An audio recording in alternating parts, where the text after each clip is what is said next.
One early autumn morning, a gentle breeze drifted through the window. Naomi, my daughter-in-law, arrived with my son, carrying a stack of papers and a smile as sweet as honey. "Mother, could you please sign this for us? It's just an insurance contract," she said, her voice soft, too soft, almost fake. I looked at my son, the boy I had raised with my whole life, sitting in silence, avoiding my gaze, waiting for me to sign away everything. I picked up the pen, smiled, and signed, but deliberately made a wrong stroke. They thought I was old, no longer clear-headed. But I've spent my life teaching others how to see through deceit, and today I chose silence, just to see how far they would go with their act. No one knew that inside my handbag was the final envelope Harold left behind, the one that would turn this signing day into their end. If you're still listening, tell me where you're watching from.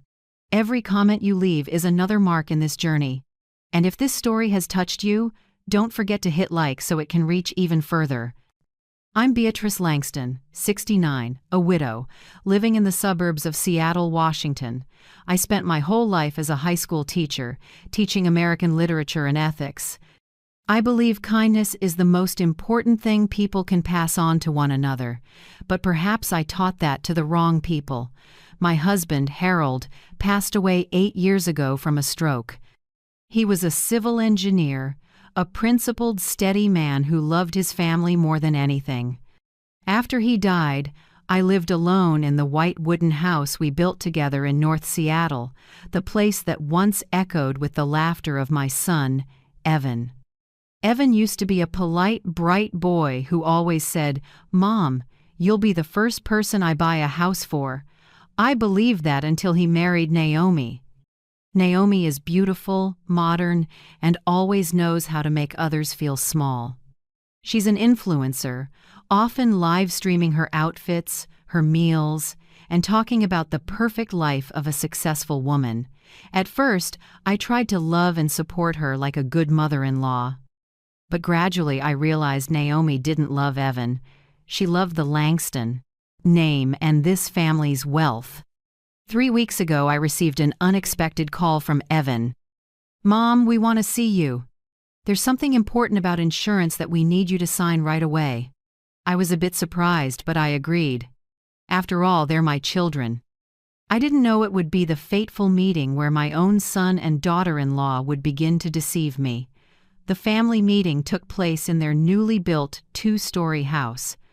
There was a pool, luxury furnishings, and the air smelled of expensive perfume.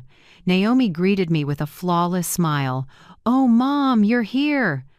We just need you to sign a few small papers so insurance can update the inheritance in case something bad happens." Her voice was so sweet it gave me a headache. I sat on the leather chair and looked at the paper in front of me. At the top it said, "Property Transfer and Liability Release Form." Not insurance at all. This was a full asset transfer. I asked gently, "Are you sure this is an insurance form, Naomi?" She smiled, a flicker of unease in her eyes. "Yes, Mom." "You don't need to worry." I already asked a lawyer. I glanced at the bottom right corner. The certifying attorney wasn't Floyd Patterson, who'd worked with my husband for 20 years, but a stranger. Evan said hurriedly, "Mom, please sign quickly. We have to submit it before Monday. It's just a formality." I sat quietly and looked at my son. His eyes were no longer those of the boy who used to bring me flowers on Teacher Appreciation Day. They held only impatience and worry that I would refuse. I said nothing. I picked up the pen, my hand trembling not from age but from holding back anger. I wrote slowly, deliberately altering the first letter of my name. Then I set the pen down and smiled. "All done," I signed. Naomi gathered the paper, glanced at it, and beamed. "Thank you, Mom. We'll send it to the lawyer right away." Evan held my hand and said, "You're wonderful. I promise, you won't have to worry about a thing." I looked at that hand, the same hand that once held mine when he learned to write. Now it was cold, rigid, and unfamiliar. I stayed a little longer, pretending to sip tea, and looked around the house. On the wall was their wedding photo, and next to it a frame of me and Harold, but dust had gathered on the frame. No one bothered to wipe it. Naomi stood up, clearing the dishes as she spoke. "Oh, Mom, we're thinking of remodeling your house. Once the ownership is transferred, I'll help redecorate it to be more modern, okay?" I gave a thin smile. "Sure, do whatever you think is convenient." But inside, I knew from today on, they didn't just want my house. They wanted my life. On the drive home, a light rain fell in Seattle. I drove slowly, turned on the radio, but couldn't listen to a thing. My hand gripped my purse. Inside was the blue envelope Harold left 8 years ago. I had never dared open it, thinking it was meant for when I was at my weakest, and perhaps today is that moment. I pulled over by Green Lake and watched couples strolling in the rain. When an older woman like me is deceived by her children, people only say, "Poor lady." No one knows that behind the silence, there's a storm. I took out the envelope but didn't open it. I just traced the words Harold had written in his own hand. "Open only if you are betrayed." I smiled. For 8 years I'd lived like a faithful wife and a selfless mother. But from this moment on, I would live like a woman who knows her worth. That night, I didn't sleep. I made tea, opened an old notebook, and began recording every detail from the afternoon. Naomi's eyes, Evan's voice, the lawyer's name, the time, and even the altered signature I'd intentionally made. Everything I recorded it like a lesson plan, preparing for the final lesson of my life. Before going to bed, I whispered to myself, "If they want to play this game, I'll play it to the end. But this time, I'm the one writing the rules." I closed the notebook and looked up at Harold's photo on the wall. His smile was as gentle as ever, but his eyes seemed to remind me, "You have never been alone." When dawn slipped through the window, I brewed coffee, put on Harold's old knit cardigan, and looked out at the yard. The morning dew reflected light like glass. I took a deep breath and clenched the blue envelope in my hand. "Harold," I whispered, "it's time to open it." And from that moment, the real game began. My hand trembled as I held that pale blue envelope. It had sat in the wooden drawer for 8 years, along with Harold's handkerchief and the letters he sent while working in Oregon. The seal had yellowed. Harold's handwriting was still clear, slanted, just like his script. "Open only if you are betrayed." I never thought the day would come when I'd have to open it. But when my son and daughter-in-law pushed me to the brink of loss, I understood Harold had foreseen this long ago. I slit the envelope open. Inside were 2 items, a neatly folded sheet of paper and a small silver USB drive. The paper was a handwritten will, notarized by Floyd Patterson. The first line tightened my chest. "I, Harold Langston, being of sound mind, make this will to ensure that all assets, including real estate, company shares, and retirement funds, belong to my wife Beatrice Langston for the remainder of her life. No one, including my son, is permitted to transfer or interfere in any form while she is alive." At the end, Harold added, "If you're reading this, it means you've endured the pain I feared most. But don't be afraid, Beatrice. Truth always stands with the righteous." I pressed the paper to my chest. It felt like he was holding me again. The USB had a small tape label. "When you need the truth, it will speak." I plugged it into my laptop. A single folder appeared. Langston, Evidence. 3 files, dated 0604, 2017, 0911, 2018, 12/06, 2020. The first file, office camera video. Harold sat across from Floyd. Harold: "Floyd, if I'm gone, I want everything to go directly to B." Floyd: "You worried about Evan?" Harold: "I love my son, but Naomi is too ambitious. I'm afraid if we don't prepare, B will be the one who pays." The second file, an audio recording. Harold recounting how Naomi once suggested helping manage assets, while Floyd advised not to let her know all the account numbers. The last file. Harold looked straight into the camera, voice steady. B. If you're watching this, it means I'm no longer here. This USB contains evidence of your legal ownership. If anyone tries to take it away, go see Floyd. Don't react too quickly. Let them show their true faces. I burst into tears. Not from fear, but from being loved and protected even after he was gone. Night fell. Seattle rain mixed with the sound of wind through the leaves. I opened my notebook and wrote clean lines like prepping a lesson. Time, file names, instructions, next actions. Then I put the will in the safe, and the USB I hid in the picture frame with a secret compartment Harold once carved it to store important drawings. I found my old contacts and called Floyd Patterson. His voice was warm, gravelly, and genuine. B? How long has it been? Harold must be smiling somewhere. I swallowed. Floyd, I need to see you. About Harold's will. He paused for a few beats and said, 10 o'clock tomorrow morning, the old office. I set the phone down. Silence, dew on the window pane. The house seemed to exhale with me. I made tea, opened another notebook, my planning book. I wrote in large letters at the top, do not react quickly. Underneath, I bullet pointed. 1. Meet Floyd, confirm legality, asset protection plan. 2. Don't argue with Evan divided by Naomi.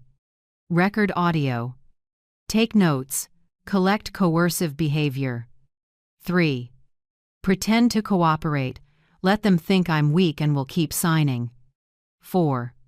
Secure storage, copy the USB to another drive, store in 2 places. 5. Prepare forgetful language, practice vague, hesitant lines. I practiced exactly that. I don't remember. What was that paper the other day? Naomi, help me. With the signature. I'm afraid I'll sign it wrong. Evan, I'm old now.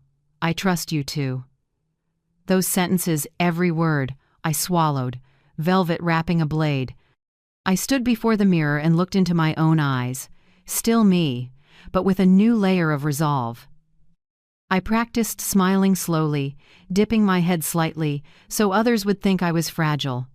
Every gesture had intent not to perform for an audience, but to set a trap for those who underestimated me.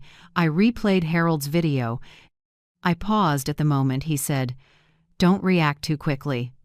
I wrote that sentence on a small slip of paper and tucked it into my wallet. I also wrote, "Dignity is not for bargaining." Late at night, I stood on the porch watching the rain fall straight like silver threads. When he was alive, Harold used to call Seattle's rain the city's background music.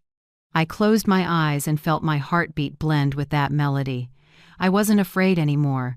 I just felt calm. Before sleep, I did something very teacher-like. Compiled evidence.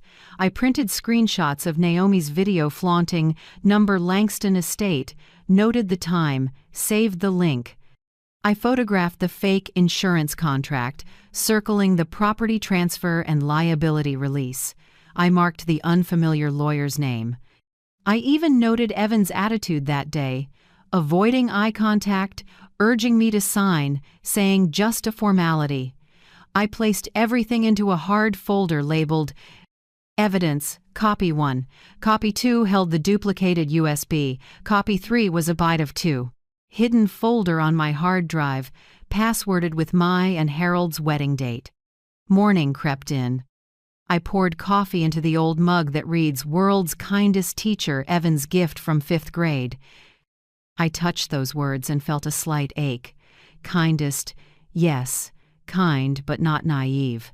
I changed into a knit cardigan, put the will and the backup USB in my bag. I stuck a note on the door. B, breathe deep. Don't react quickly. Let them talk. I tidied the table, pulled the curtain, and locked the door. Outside, Seattle's sky was bright blue after a night of rain. I stepped down the porch and took a long, steady breath. At 10 o'clock, I would go to Harold's old office, the place where our story began, and perhaps the place where I'd begin again. I got in the car and buckled my seatbelt. The kindest teacher mug rested in the cup holder, trembling slightly as the engine started. I placed my hands on the wheel and smiled faintly. "Harold," I said to the mirror, "I'll meet you in memory. As for me, I'm going to see Floyd." The car rolled forward. The road ahead was dry, straight, and long. Inside the cabin, the radio murmured just enough to hear, like a whisper, "Don't be afraid." I wasn't afraid anymore. I just wanted what was right. And the truth is, the game had only just begun. The next morning, Seattle lay under a thin veil of fog, soft as breath. I drove to the old law office, the brainchild of Harold and Floyd. Nearly 8 years had passed since I set foot there, yet everything seemed to stand still in memory. The red brick building, the polished brass nameplate, and the little bell on the door that rang whenever someone walked in. Floyd was the same grayer hair, but bright, steady eyes full of composure. When he saw me, he stood up and offered a faint, wistful smile. "B, you got here earlier than I expected." I gave a tired smile back. "Thank you for taking a last-minute meeting. I think, Harold, I trusted you enough to know I'd need you one day." He gestured toward the leather chair opposite him. "Have a seat, B. We have a lot to talk about." Floyd took a thick brown file from a drawer labeled Estate of Harold Langston. He opened it and slid it toward me. "This is Harold's official will, filed with the Washington State Department of Justice. I checked this morning. There has never been a request to cancel or replace it." "Which means," he paused, looking me straight in the eyes, "you're the sole legal heir, B. No one, not even Evan, has the right to touch the assets while you're alive." I sat still, feeling my heartbeat slow and heavy. A strange mix of comfort and pain spread through my chest. Harold had prepared everything so carefully, and yet I had let my kindness be exploited. Floyd turned to the second page, his voice lower now. "And this is something Harold never told you." He pulled out 2 sets of documents stamped with international bank seals and slid them toward me. "Harold opened 2 contingency accounts overseas, one in Canada, one in Switzerland. Both are under your name, and you're the sole legal beneficiary. These accounts were automatically activated after Harold's passing, but require my confirmation to ensure security." I froze. I had lived frugally, surviving on pension and Harold's company shares. I never imagined he had planned this far ahead. "Oh God, Harold," I whispered. "Even after death, you were still looking out for me." Floyd smiled softly and nodded. "That's how he always was. He believed you'd need protection once your son and daughter-in-law grew up." After a moment of silence, I told him everything: the so-called family meeting, the forged document, Evan's avoiding eyes, and Naomi's honeyed voice dripping with lies. I described every tiny detail, from the intentionally misshapen signature to the way she said, "Mom, it's just an insurance form." Floyd listened intently, occasionally jotting notes in his small notebook. When I finished, he looked up, his gaze sharp. "They broke the law, B. If we can prove you were coerced or deceived into signing, that's falsification of legal documents. And if there's intent to seize assets, the penalty is even harsher." I nodded, though my heart was torn. Evan was still my son, after all. I didn't want to send him to prison, even knowing he had betrayed me. Floyd read the look in my eyes. His voice softened. "B, I know you're still a mother and that's what makes you noble, but Harold wouldn't want you to live humiliated. There's a way to expose them without direct confrontation." "I'm listening," I said quietly. Floyd closed his notebook and spoke clearly, each word deliberate. "Pretend to cooperate, pretend to trust them, pretend to be weak. The more they think you're unsuspecting, the more careless they'll become. Meanwhile, I'll collect evidence, video footage, recordings, and financial records. Once everything's solid, we'll take it to court." I was silent for a few seconds, then gave a faint smile. Feign weakness to defeat the strong, Harold used to tell me that. Floyd nodded. So, you agree? My answer was steady. I do. If they think I'm just a senile old woman, I'll let them believe it until they dig their own graves. The meeting lasted over 2 hours. Together, we drafted a plan. I would return to Evan's house, act remorseful, and say, I've thought it over. I'd let them talk freely while secretly recording with a device Floyd provided. He would contact the banks to secure all assets in my name. Meanwhile, he would file for a property supervision order to prevent unauthorized transfers. Before I left, Floyd placed a reassuring hand on my shoulder. B, you're not alone. We'll do this the right way by the law, not by anger. My eyes stung. Harold, I was lucky to have a friend like you, and I'm lucky you're still here to help me. He chuckled softly. I'm helping because I don't want Harold showing up in my dreams to yell at me for letting you get cheated. That made me laugh, a sound that was both painful and warm. When I stepped outside, the sunlight filtered through dew-soaked trees. I stood on the steps, lifted my head to the blue sky, and took a deep breath. It felt like I had finally stepped out of the fog. Everything was becoming clear. I knew exactly what I had to do. That evening, I sat at my dining table and wrote a short card to Evan. I'm sorry for getting upset the other day. I've thought about it, and maybe I was too rigid. If you and Naomi need me to sign the papers again, I will, as long as everyone's happy. I sealed the card in an envelope and mailed it, a small move but the opening act of my counterattack. 3 days later, Evan called. His voice was unusually cheerful. Mom, Naomi was so touched by your change of heart. We'd love to have you over for dinner this weekend to talk things through. Are you free? I feigned confusion. Well, I think so, but I've been feeling tired lately, and my memory's not what it used to be. That's okay, Mom. We'll take care of everything. When I hung up, I smiled quietly. They believed me, and that belief would become the blade turning back on them. That evening, I opened the drawer and took out the small box Floyd had given me. Inside was a fountain pen with a built-in micro-recorder. He'd said, "Just press the top of the pen lightly, it'll record everything for up to 3 hours." I pressed it. A small light blinked. I could hear my heartbeat slow, steady, but strong. Once, I was just a gentle teacher, a kind mother. Now I was learning from those who had hurt me. Silence, strategy, and retaliation. I looked in the mirror. My face was old, lined, but in my eyes the tremor was gone. I smiled at my reflection. If they think I'm senile, let them. Because this time, the senile old lady is the one rewriting the ending. I lit a small candle before Harold's photo and whispered, "Do you hear me, Harold? The game has begun." And this time, I won't let anyone touch what's ours. The flame flickered, reflecting in my eyes, bright, deep, metallic. Outside, the wind rustled through the tall pines, like whispered encouragement. I gripped the pen tightly, my weapon, not of violence, but of quiet precision.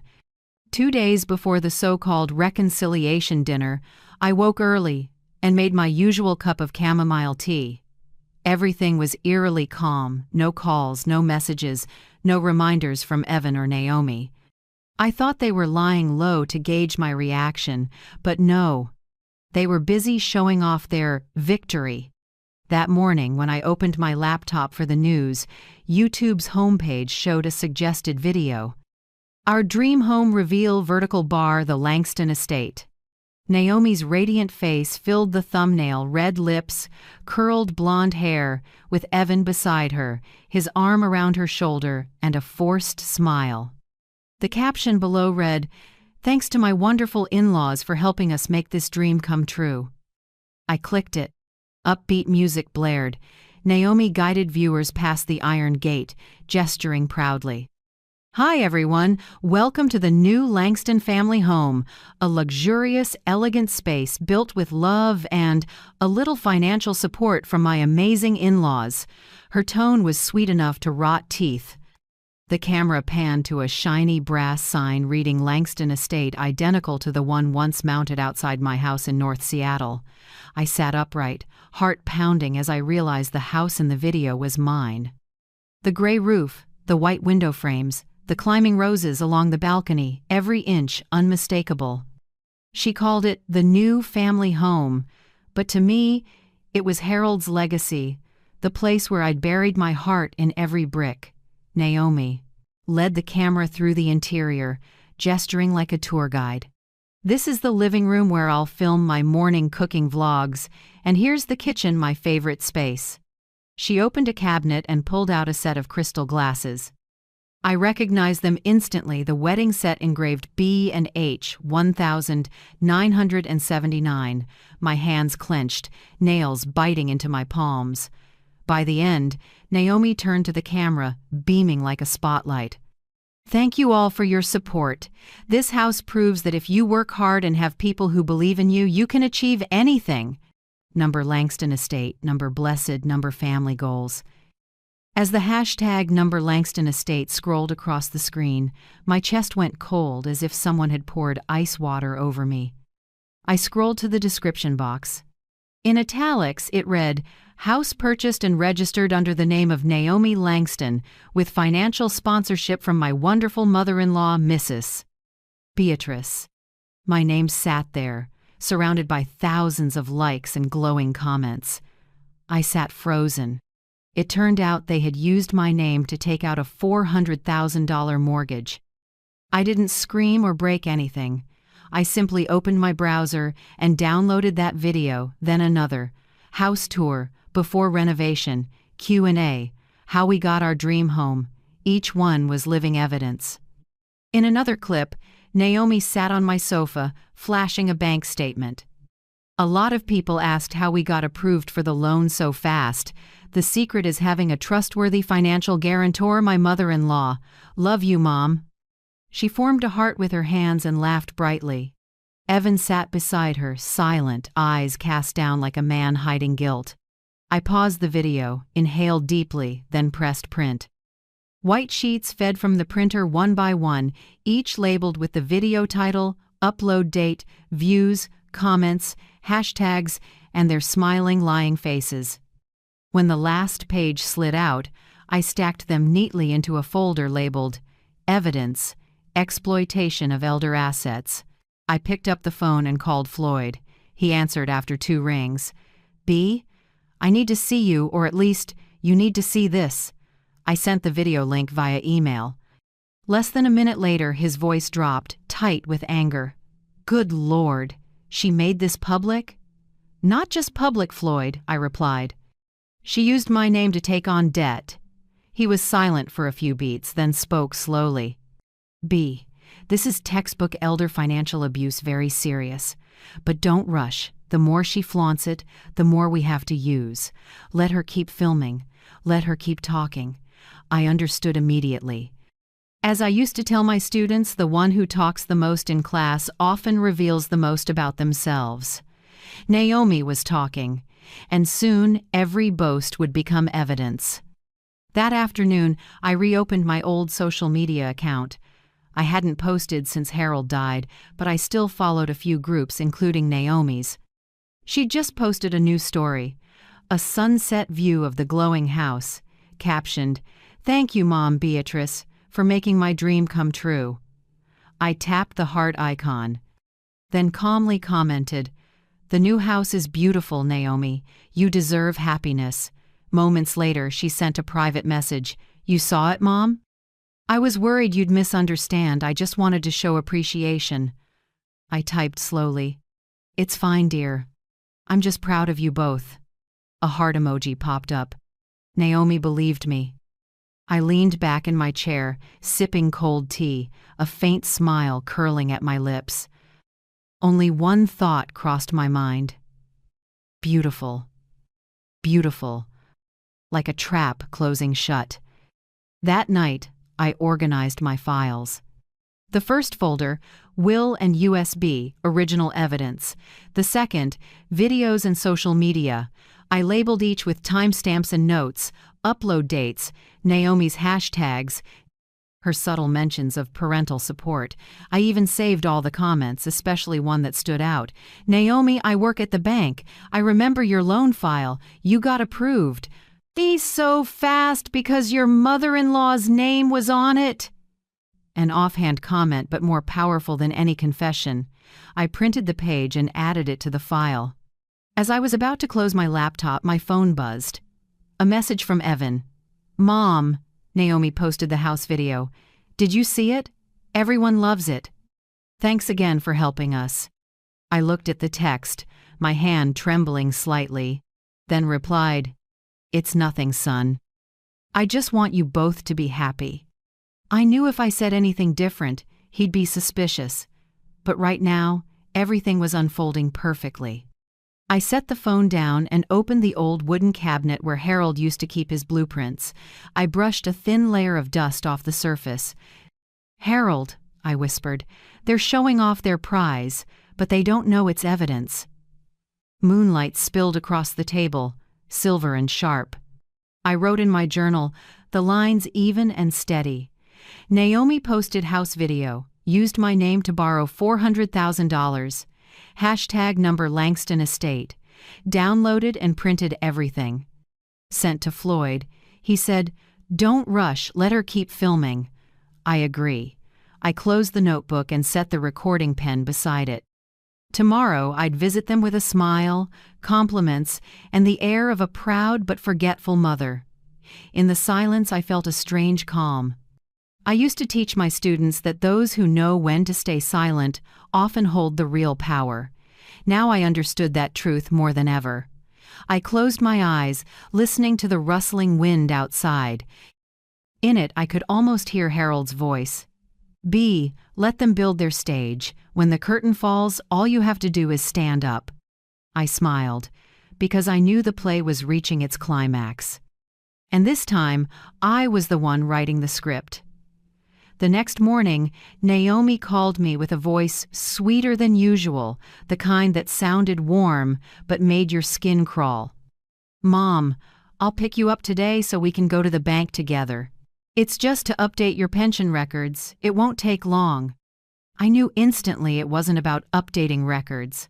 Someone who had taught thousands of students how to read between the lines doesn't believe in explanations that sound too smooth. I set my teacup down and looked out the window. Seattle's sunlight was deceptively bright, golden, yet the wind was still cold. I could hear my heartbeat, slow and steady. Part of me wanted to explode, to scream, "I'm not as stupid as you think." But the calmer part of me whispered, "Don't ruin the show while the audience is still entertained." I smiled and replied softly, "All right, dear. Come pick me up. I'll be ready." Naomi's white SUV stopped at my gate right at 10 a.m. She wore a light beige suit, hair in a high bun, makeup carefully done. Evan sat in the driver's seat, silent, only nodding when I got in. I caught a faint whiff of expensive perfume, the smell of smugness. "Mom," Naomi said as the car turned onto the main road, "we just want to help you manage your retirement account more easily. You've been forgetting a lot lately, and we're afraid you'll get scammed." I gave a small smile, my voice trembling as if to prove my old age. I do forget things." "Good thing I have you two." Naomi glanced at me, eyes equal parts pity and triumph. She bought it. The bank was in a glass high-rise downtown. I'd been there years ago with Harold when he opened a savings account for the company. This time everything looked brighter, but my heart was heavier than ever. A young teller smiled as soon as Naomi walked in. "Mrs. Langston." "Back again today?" Naomi answered warmly. "Yes, I'm bringing my mother-in-law to update her pension records." I noticed the teller's quick look in my direction, a mix of sympathy and curiosity. Like a sweet little grandma being cared for by her daughter-in-law. Naomi pulled out a chair for me and carefully set a file. About half an inch thick on the desk, pale blue cover, a label on the corner, retirement account update form. "Sign here, Mom," she said, pointing at the bottom right of the first page. "It's just administrative. This lets the bank link your pension to our joint account, so it's easier to track." I put on my glasses and pretended to fumble through the pages. While Naomi smiled, I silently scanned the tiny 9-point print. And then I saw it. On page 3, the header read, "Authorization of full financial transfer and property sale, Beatrice Langston to Naomi Langston." Below it, in even smaller print, "The asset owner authorizes full rights to withdraw, transfer, sell, or mortgage personal assets to the authorized party." I took a slow breath, keeping my voice steady. "Sweetie, there's a lot of text here. I'm afraid I'll sign something wrong." Naomi smiled, soothing. "It's fine, Mom, just legal phrasing." "Go ahead and sign, I'll handle the rest." The words "go ahead and sign" still haunt me because it wasn't just a lie. It was a knife hidden behind a smile. Have you ever witnessed or lived through a betrayal wrapped that neatly? Share your story or thoughts in the comments. Maybe your words will help someone out there recognize something important. My hand trembled as I picked up the pen. The fountain pen with Floyd's recorder fit snugly in my palm, a tiny green light blinking. I let out a weak smile and signed with a downward wobble, turning the B into a D, and I intentionally misspelled our last name, Langstone, instead of Langston. I stopped halfway and sighed. "Oh, my hand is shaking. Must be the weather." Naomi quickly took my hand, voice dripping with faux concern. "It's okay, Mom. Older hands shake." "Totally normal." She pushed the paper closer.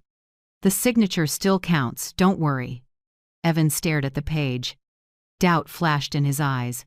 "Wait, Naomi, the signature, it doesn't look right." Naomi turned, smiling like a blade. "Evan, don't be paranoid. Mom's older, shaky hands look different. Nobody signs exactly the same as before." Evan went quiet, but I saw the confusion in his eyes. I just smiled gently. "Yes, Mom's old. Good thing I have you two, otherwise I'd be lost in all this paperwork." When we finished, Naomi gathered the files, thanked the teller, and led me out like the perfect daughter-in-law. "All done, Mom. Now you just relax." I smiled the kind of smile only I knew was the smile of someone who'd just captured the first confession. In my coat pocket, the tiny pen kept blinking, recording every word, every fake laugh, every older hand's shake. On the ride home, Naomi put on soft music. Evan drove, face closed off, saying nothing. I watched the buildings slide by. Everything seemed normal, but in my head, pieces were clicking into place, steps, evidence, and a future courtroom where I'd stand tall, no longer the senile old woman. Back home, Naomi kissed my cheek and reminded me, "Rest up, Mom. I'll come back this afternoon to make dinner." I nodded. "Thank you, Naomi. You're very thoughtful." The door closed. The engine faded away. The house fell silent. I took the pen from my pocket and held the button for 3 seconds. The light went dark. I sat at the dining table, opened the pen, and plugged it into my laptop.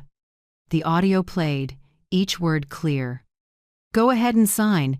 It's just administrative." "It's fine," older hands shake. "Don't be paranoid. The signature is valid." I listened 3 times, then saved the file in a folder called Bank Recordings. I named it Proof 1, Financial Coercion, MP3. Then I opened my notebook and wrote, carefully, date, Tuesday, April 19th. Location, First Federal Bank, 3rd floor, desk 14. Witness, female teller with brown hair, name tag L. Kimball. Event, Naomi Langston directed me to sign a BRANG, retirement update that was actually full authorization to withdraw funds and sell assets. Evidence, full audio recording of the conversation. I set the pen down and leaned back, tired but lighter. For years I'd believed love alone would keep children from doing wrong. Now I understood sometimes silence and documentation are love with discipline.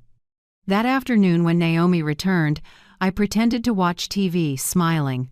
"Look at the video I posted the other day. Mom, our family looks so happy." She laughed, the heavy scent of perfume following her. Evan came in behind her, holding the signed file, eyes still uneasy. "Mom, I'm putting the paperwork in the safe for now. I'll take it back to the bank tomorrow." "Whatever you think," I said evenly. "I don't really understand these things." Naomi studied me, then relaxed. "I just want you to feel secure." I nodded with a gentle smile. But inside, every step was set. Floyd would get a copy of the recording in the morning. And after that, Naomi wouldn't just be a greedy daughter-in-law, she'd be under investigation for elder financial coercion. Late that night, after they left, I opened my notebook and added one more line. Today's performance was flawless. The lead actress has no idea she's being filmed. I set the notebook down and looked up at the ceiling. Harold used to say, "You're a soft woman but never weak." Now I understood him completely. I stood, cleared the table, and made another cup of chamomile tea. The kitchen light reflected my face in the window, a 68-year-old woman with silver hair and eyes brighter than ever. I looked at myself and whispered, "If this is a play, then I'm the director." Saturday night, a text from Naomi. "Mom, we'd love to have you over for dinner and clear up the misunderstandings. I'm making your favorite pan-seared salmon and red wine," a heart and a smiley face underneath. I looked at the message and smirked. Behind every sweet invitation from Naomi was a trap already set. But tonight, I wouldn't sidestep it. I put on the blue dress Harold chose for our 30th anniversary. The collar still had the tiny stitch he sewed after I tore it once. I wore my old pearls, tied my hair back, and looked in the mirror. Not to look pretty, but to be calm. I was ready for the next round. Evan and Naomi's house glowed warm under golden lights. The door opened and Naomi greeted me, her smile as soft as wine and as cold as a blade. "You're here. You look wonderful." "I was afraid you wouldn't come," I answered lightly. "Why wouldn't I? You invited me. I wouldn't want to ruin a reconciliation dinner." Evan stepped out of the living room in an open vest and white shirt. "Mom, I'm sorry about all the misunderstandings lately. Naomi just wants to help, but she can be a little intense." Naomi jumped in. "Yes. We just want what's best for you. Sometimes we rush things, but it's all because we worry." I smiled, steady. "Good. Then tonight, let's celebrate. A reunited family." They traded a look, believing I'd softened. The table was set with care. Cream linens, scented candles, crystal glasses. The smell of salmon mixed with a hint of Bordeaux. Naomi sat across from me, pouring wine, her hands slightly shaky though her eyes calculated everything. "Have a sip, Mom," she said sweetly. I lifted the glass to my lips but didn't drink. "It's good wine, but I want to stay clear enough to remember everything I hear tonight." Evan gave a tight laugh, trying to ease the tension. "Still sharp as ever, Mom." I tilted my head. I'm old, yes, but not so far gone that I'd sign wrong a second time. The air stalled. Naomi tittered, forced. "Oh, Mom, what a thing to say. Come on, eat before it gets cold." I cut a small bite and chewed slowly. In the candlelight, I watched every move. Naomi kept pouring, but barely touched her glass. Evan talked more than usual gentle words, repeating family, misunderstanding, for the future. I let them perform until Naomi shifted tone. "Mom, I just hope you understand we're doing all this for your grandchild. We want to make sure she has the best future. You love her, don't you?" I set my knife down and looked up. My voice was low but clear. "I do love her, and because of her future, I won't let you two strip me of everything." Evan froze. Naomi kept smiling, though her lips trembled. "Why would you say that? Who's trying to take from you?" I met her eyes. Really? The house tagged number Langston Estate, that thank you to my mother-in-law for sponsoring us video, the withdrawal authorization from the other morning, did I voluntarily sign that? Naomi's eyes widened, then dropped. Evan slammed his glass onto the table. Mom, he snapped, voice higher than usual. Who's putting ideas in your head? We're helping you. I stayed seated, calm. Helping me? By gradually moving assets into Naomi's name? The room thickened with silence. The only sound was the clock ticking. Naomi forced a smile and set a hand on her husband's. Honey, Mom's just misunderstanding. Mom, please let's sit and find the most reasonable plan for the baby. I cut her off, looking straight at her. I am thinking about the baby, but about her future, not your wallets. A long beat, then slam. Evan smacked the table. The red wine quivered, a few drops splattering the white cloth. You've gone too far, Mom. We're your family. I stood slowly, my voice steady. Careful, son. There's a camera here. He went rigid. I pointed to the corner where Naomi kept a live stream camera for her family dinner videos.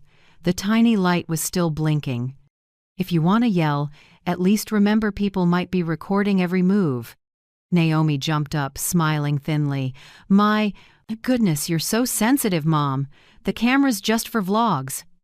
Evan, sit down. Please, I'm begging you. Evan exhaled sharply, threw his napkin onto the table, and stormed into the living room. Naomi hurried after him, her voice syrupy sweet. Honey, please. Mom didn't mean anything. She's just tired. I stayed at the table, took a sip of the half-finished wine. Bitter, but clean. It tasted like my first victory. A few minutes later, Naomi returned, the smile on her lips twisted. Mom, let me drive you home. It's late. I don't want you driving alone. I stood, picked up my purse. No need. I can manage. And don't worry, my memory's sharper than you think. Naomi grabbed my hand, her voice trembling. Please don't be mad, we were just… Mad? I looked at her, smiling faintly. No. I'm just waiting for the day you two get mad at yourselves. She let go. I walked out. The Seattle night wind bit cold, but I felt strangely warm inside. When I got home, I turned on the light and opened my evidence journal. The newest page read, Reconciliation Dinner, Saturday, April 23rd.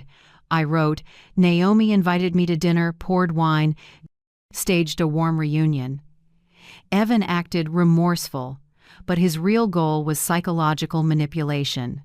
They used for the baby's future as an excuse for financial exploitation. Evan lost his temper, slammed the table, camera recorded everything. Then, in slanted handwriting, I added one more line. When they test you with fire, let the fire prove your gold. I picked up my phone and texted Floyd, got new footage. They lost control tonight. The house camera autosaved to the cloud. I'll pull the link tomorrow, he replied a few minutes later. Good. Don't delete anything. We'll file a data preservation order. I set the phone down and leaned back. Harold once told me, not everyone who argues loudly is strong. Sometimes, the one who stays silent at the right time truly wins. Tonight, I finally understood. Outside, the wind whispered through the trees. I stood by the window, watching the moonlight reflect off the glass. My reflection stared back older, thinner, but calm, eyes steady and bright. I whispered softly, as if to Harold, I've walked through the fire, and instead of burning me, it forged me into gold. I turned off the light and closed the window. In the dark, I heard my own heartbeat, not from fear, but from certainty. The Langston family's power game had only just begun. After that dramatic reconciliation dinner, I realized I needed air, real air. A world without lies, without smiles sharp enough to cut. I needed space from that house full of memories, at least a few hours a day, to think clearly again. On Monday morning, I drove to Green Hill Community Center, the same place where I used to teach children how to paint when Harold was alive. The old banner still hung at the gate. Learn for life, live in freedom. I parked, walked inside. The air smelled of cheap coffee, paint thinner, and laughter. I signed up for the senior art class because I needed a quiet place that still had color. The classroom was small, walls painted pale yellow, sunlight spilling through the windows onto half-finished canvases. I picked a seat near the window, opened my palette, mixed blue with a touch of white. My hands still trembled, but each brushstroke steadied my pulse. By the third session, I met Lydia, a tall woman around 70. Silver hair, eyes blazing with life. She sat beside me, painting massive sunflowers that twisted toward the light in defiance. We started talking after I accidentally knocked over my rinse cup. Lydia chuckled. "Oh, don't worry. I once spilled an entire jar of paint on someone's shoes." Her voice was low, raspy, like someone who'd weathered storms. During the break, I mentioned half by accident that my son wanted to manage my finances for me.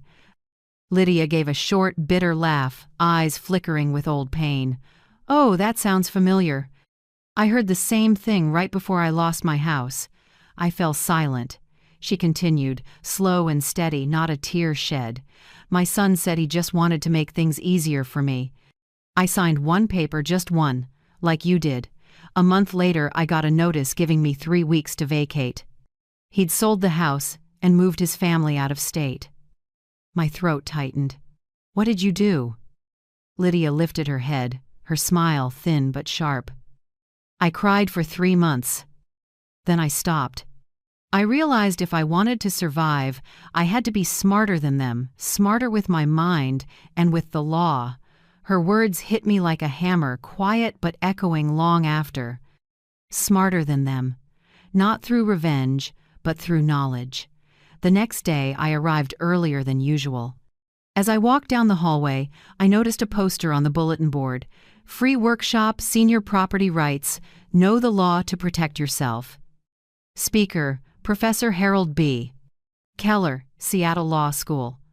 I stared for a long moment, then I signed my name. The session was held in a small conference room with about 20 people, mostly women over 60. The instructor, Professor Keller, spoke slowly, clearly. He began with a line I'll never forget. "When someone says they're helping you sign faster, remember no one has the legal right to pressure you into signing anything." I opened my notebook, writing down every word.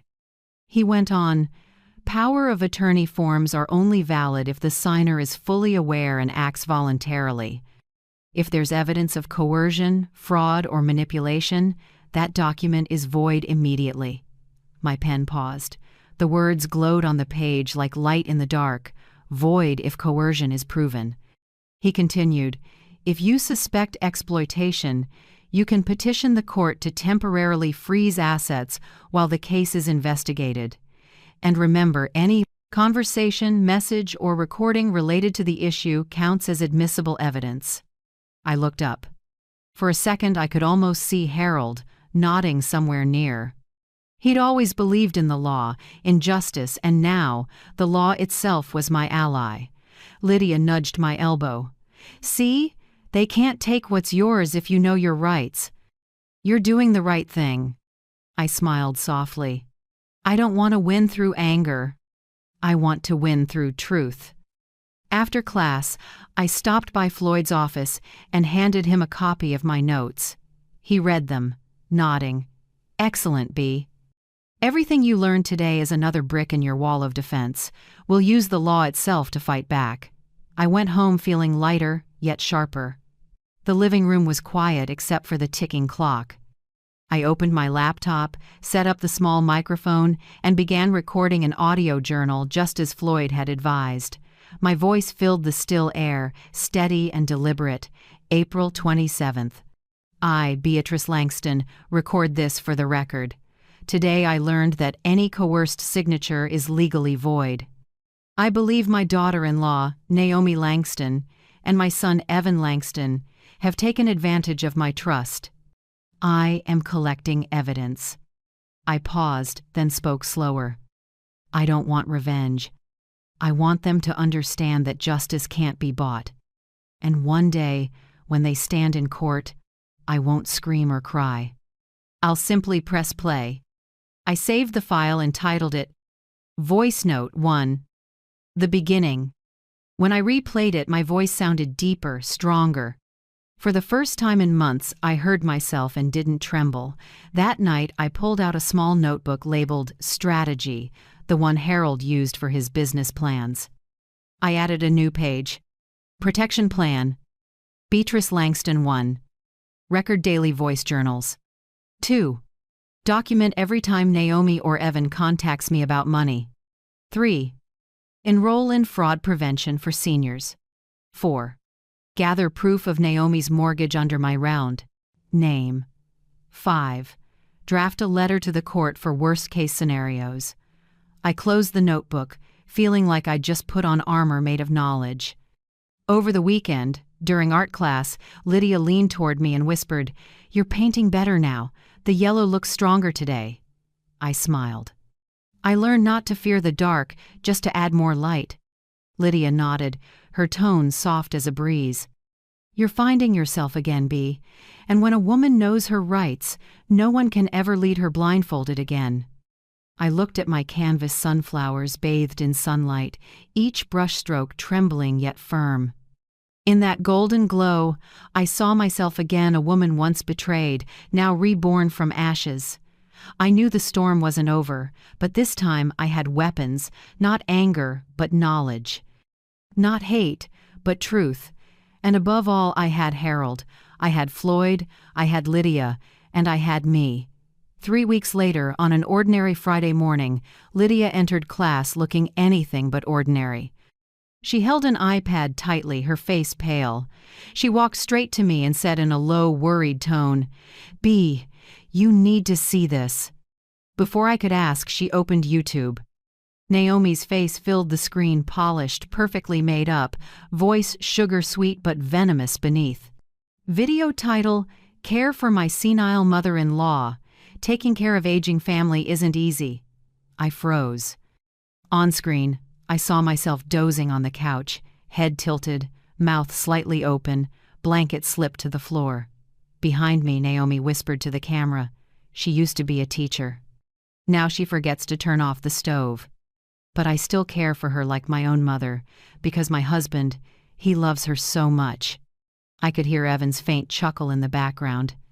Then the footage cut Naomi helping me take my medicine, holding a glass of water while I looked dazed. But I remembered that day clearly. I'd had a mild headache, and Floyd had suggested a light sedative so I could rest. Naomi had filmed me right after I took it. The entire 6-minute video was neatly edited, with captions floating over somber music. Caring for the elderly is a journey full of challenges. Not everyone understands a daughter-in-law's struggles. I scrolled down to the comments, each one stabbed like a knife. "Poor daughter-in-law, she's a saint to put up with that old woman.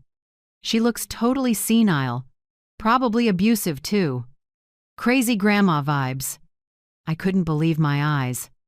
All my life I'd been a teacher, respected, kind, never spoken to harshly, and now, online, I was the crazy old woman. Lydia put a hand on my shoulder, voice shaking with anger. "They're building their image by humiliating you." I looked at the screen, my face distorted by bad lighting, eyes half closed, made to look unhinged. I forced a smile. "It's all right, Lydia. I'm used to it." But that night, I sat alone in the living room, watching the video again. The bluish glow of the screen washed over my face, old, yes, but not stupid. Every word Naomi spoke cut deeper. I had thought I was strong enough not to be hurt by betrayal. But seeing tens of thousands of strangers laugh at me, I cried. My sobs blended with the ticking clock in the dark room. Harold once said, "Dignity is the only thing no one can take unless you stay silent and let them." I wiped my tears, took a deep breath, and opened my laptop. I replayed the video, paused on each frame, screenshot every line, every comment. I printed them one by one, slid each into plastic sleeves, and organized them neatly in a thick binder. On the first page, I wrote the heading, Evidence Number 2, Defamation and Elder Abuse. Below it, I added in careful handwriting, Uploader, Naomi Langston. Timestamp, 8:42 a.m., May 18th. Content, the video distorted my image and twisted my words into lies. Consequence, thousands of views, hundreds of public comments full of humiliation. I paused for a moment, staring at the printed screenshots. In every frame, I no longer saw myself the woman who once stood strong, who once taught in classrooms, who once loved her family deeply. All I saw was a character, reshaped by them to earn sympathy from strangers. I placed my hand over the stack of papers, feeling the chill run through me. If this is the game they want, I whispered, then I'll be the one to end it. The next morning, I brought all the documents to Floyd. He listened quietly, his face tightening. This is defamation, B. If we can prove they did it for money or to damage your reputation, you have every right to sue. Then his gaze softened. But I know you. You're not trying to drag them to court just for revenge. You want them to expose themselves, don't you? I nodded. Yes. I want them to bury themselves with the very thing they love most, social media. Floyd leaned back in his chair, a faint, knowing smile crossing his lips. Then let them keep live streaming. The more they post, the better. When you're ready, you'll only need to appear once, and one sentence will be enough. I understood what he meant. The game wasn't over yet. That afternoon, Lydia stopped by with a box of warm apple pie. Don't sit here stewing, B. People like Naomi only win if you let them make you ashamed. I smiled, slicing the pie as the scent of cinnamon filled the room. You know, I once told my students that every mistake leaves a trace. Naomi forgot that a camera doesn't just record one side. Lydia raised a brow, curious. What are you planning to do? I just smiled, offering no answer. The plan was already forming. I picked up my phone and checked my notifications. Naomi had just posted a new video, live stream, a day caring for my mother-in-law with memory loss. Hundreds of people were tuning in. I read the first comment, my heart going cold. Poor girl, her meal looks gone already. I took a slow breath and tapped follow. The glow from the screen reflected in my eyes. Keep filming, Naomi, I murmured. Next time, the mic will be mine. That night, I sat in Harold's study. On the desk, the silver USB he'd left inside the blue envelope still rested where it had always been, gleaming faintly under the desk lamp. I had never opened it, but maybe the time had come. I brushed my fingertips over it, whispering as if to him, You once told me, when you need the truth, it will speak for itself. I think. That time is near. Then, I opened my phone and began recording my 13th voice journal. May 19th. Naomi posted a video defaming me. They're calling me crazy grandma. I'm not angry, just sad, for the son who chose silence. But next time they go live, I'll be the one holding the mic. I stopped the recording and played it back. My voice no longer shook. No sobs, no fear, only the calm of a woman who's lost everything, yet rises to reclaim her dignity. I closed my notebook and turned off the lamp, leaving only the faint light from my phone screen. Outside, rain began to fall, heavy, rhythmic, like the sound of knuckles tapping before a storm.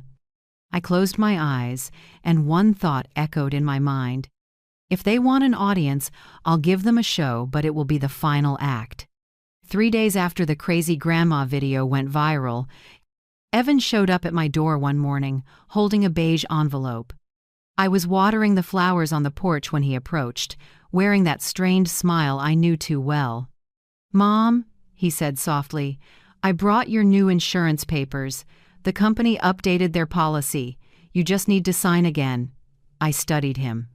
The sunlight hit his face, revealing fatigue, but behind that nervous look, I could see impatience and calculation.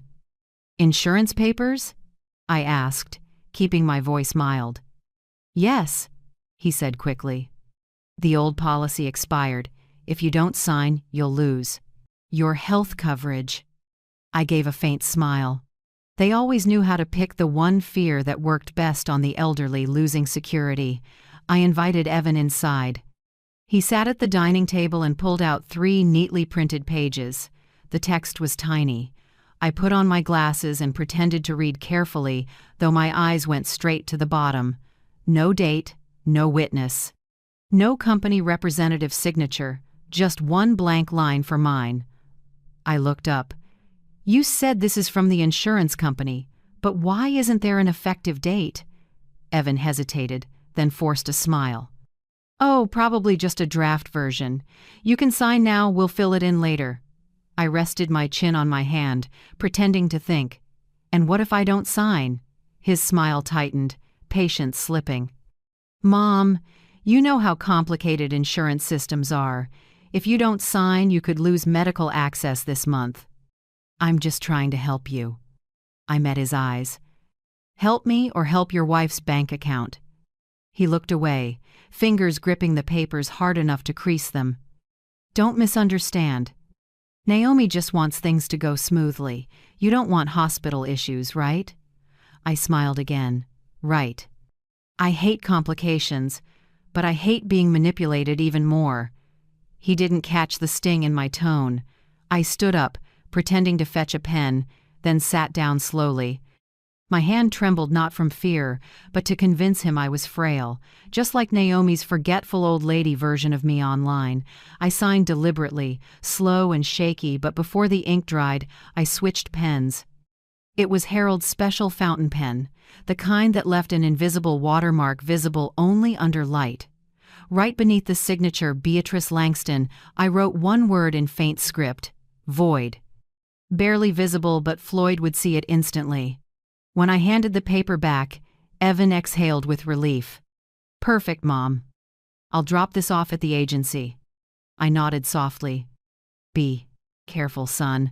A document without a date tends to get lost easily." He smiled, standing up. "Don't worry, Naomi will take care of everything." I walked him to the door, still smiling gently. But when the door closed, that smile fell like an old mask finally removed. I took out my phone and snapped a picture of the document before he could file it. The photo clearly showed my signature and the hidden word void glowing under the desk lamp. I sent it to Floyd with a quick message. They came again. No date, no witness. I left the word void. "Please check." A few minutes later, my phone buzzed. Floyd's voice came through, low but satisfied. "Excellent, B. You just saved yourself again. That paper alone can prove elder coercion. If necessary, it's enough to press charges." I exhaled, relief tinged with bitterness. "They think I'm clueless, Floyd. Like a blank sheet of paper." "Even better," he said. "Let them think that. When people believe you're weak, they expose their own cracks."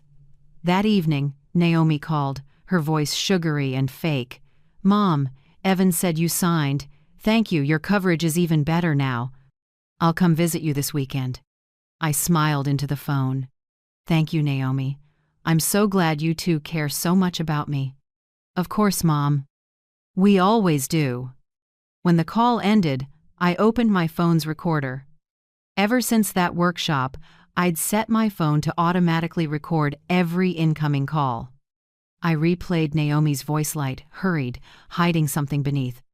I saved the file as call, FIV-22, fake insurance. Then I opened my personal voice journal and began speaking, steady and calm. May 22nd, Evan brought a so-called health insurance form. No date, no witness.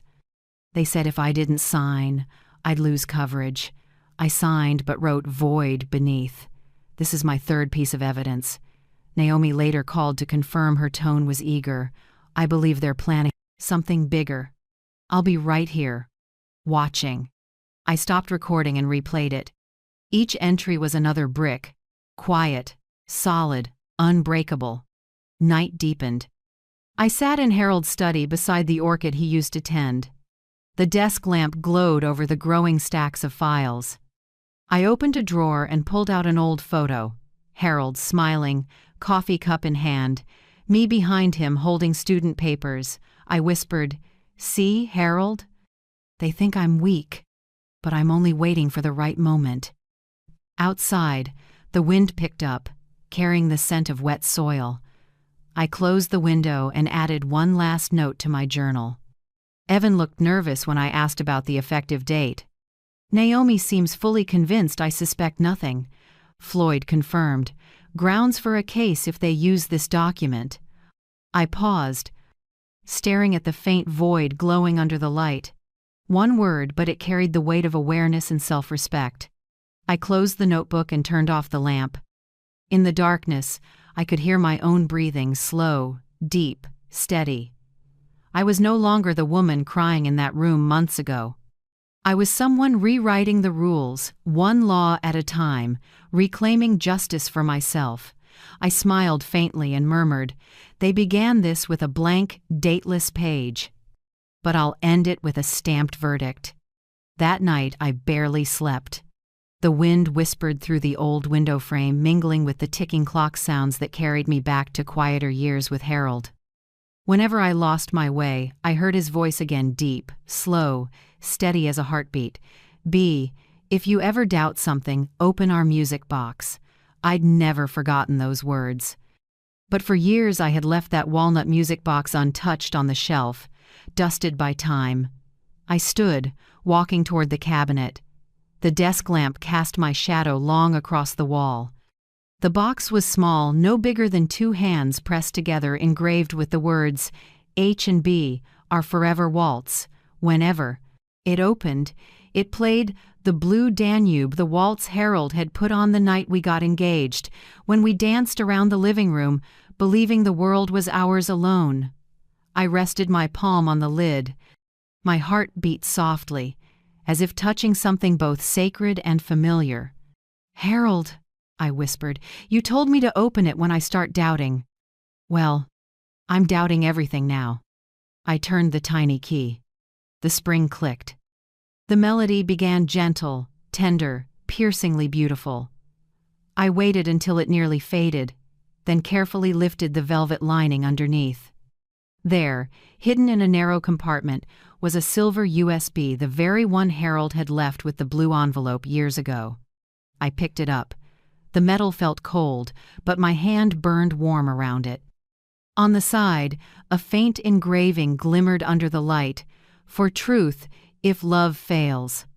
I swallowed hard, my chest tightening. Harold always had a way of saying things that hurt and comforted at once. I plugged the USB into my laptop. The screen lit up, revealing a single folder, E.L. Confidential. I opened it. Inside were 3 video files, all dated nearly 5 years ago, back when Harold was still CEO of Langston Investments. I clicked on the first one. The footage opened from a security camera. The lighting was dim, but clear enough to show a man in a dark suit bent over Harold's computer. I froze. That face, it was Evan. I couldn't believe it. My son, the boy who once rode on my shoulders, who used to call me Supermom, was stealing confidential company data from his own father's computer. Harold walked into the room. I heard his voice calm but sad. "What are you doing, Evan?" Evan startled and turned around. "I'm just taking a few files to look over at home, Dad." "Nothing serious." Harold stared straight at him, his voice heavier. "Those files are clients' investment records. You have no right to take them out of the office." "You always think I'm incompetent," Evan snapped. "I just want to prove I can do what you do, maybe better." Harold was silent for a few seconds. Then he said something that nearly made me cry on the spot. "You might surpass me, Evan, but not by getting your hands dirty." Evan went quiet, then walked out. The video ended there, but it was enough to make my heart shake with pain. I opened the second file.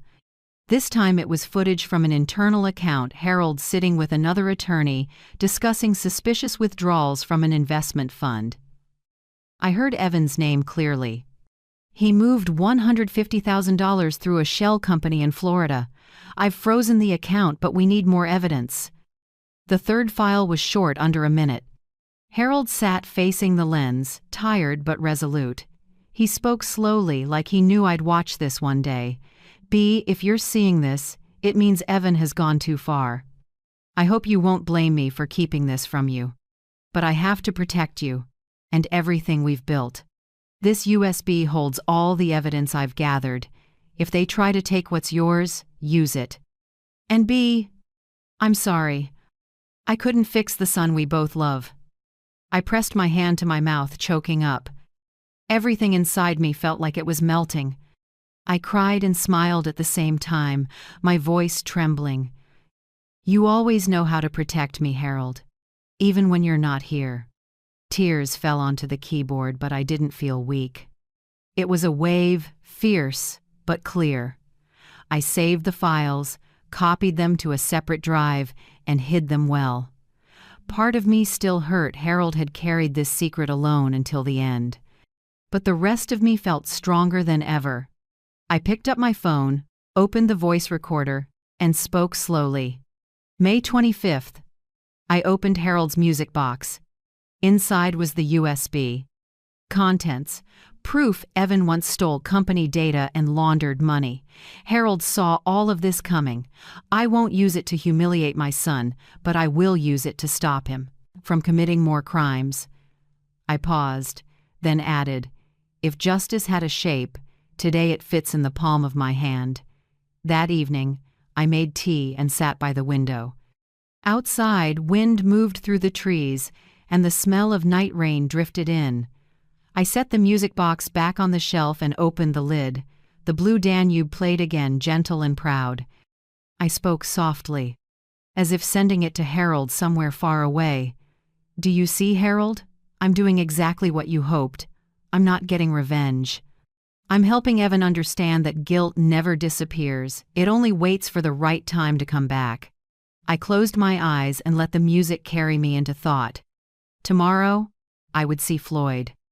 Not to hand over the USB, but to draw one last line for Evan. Either he stops, or I'll make sure the whole world knows who he is. And for the first time in years, I felt Harold beside me, in every small note that rang through the quiet room.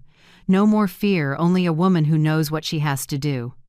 2 days after opening the USB, Naomi called out of the blue. Her voice was bright and cheerful, so much so that if I didn't know her real face, I might have believed her. Mom! We're filming a new vlog for my channel. Theme is Family Dinner with Grandma. I want you to be in it. Just a fun little evening, okay?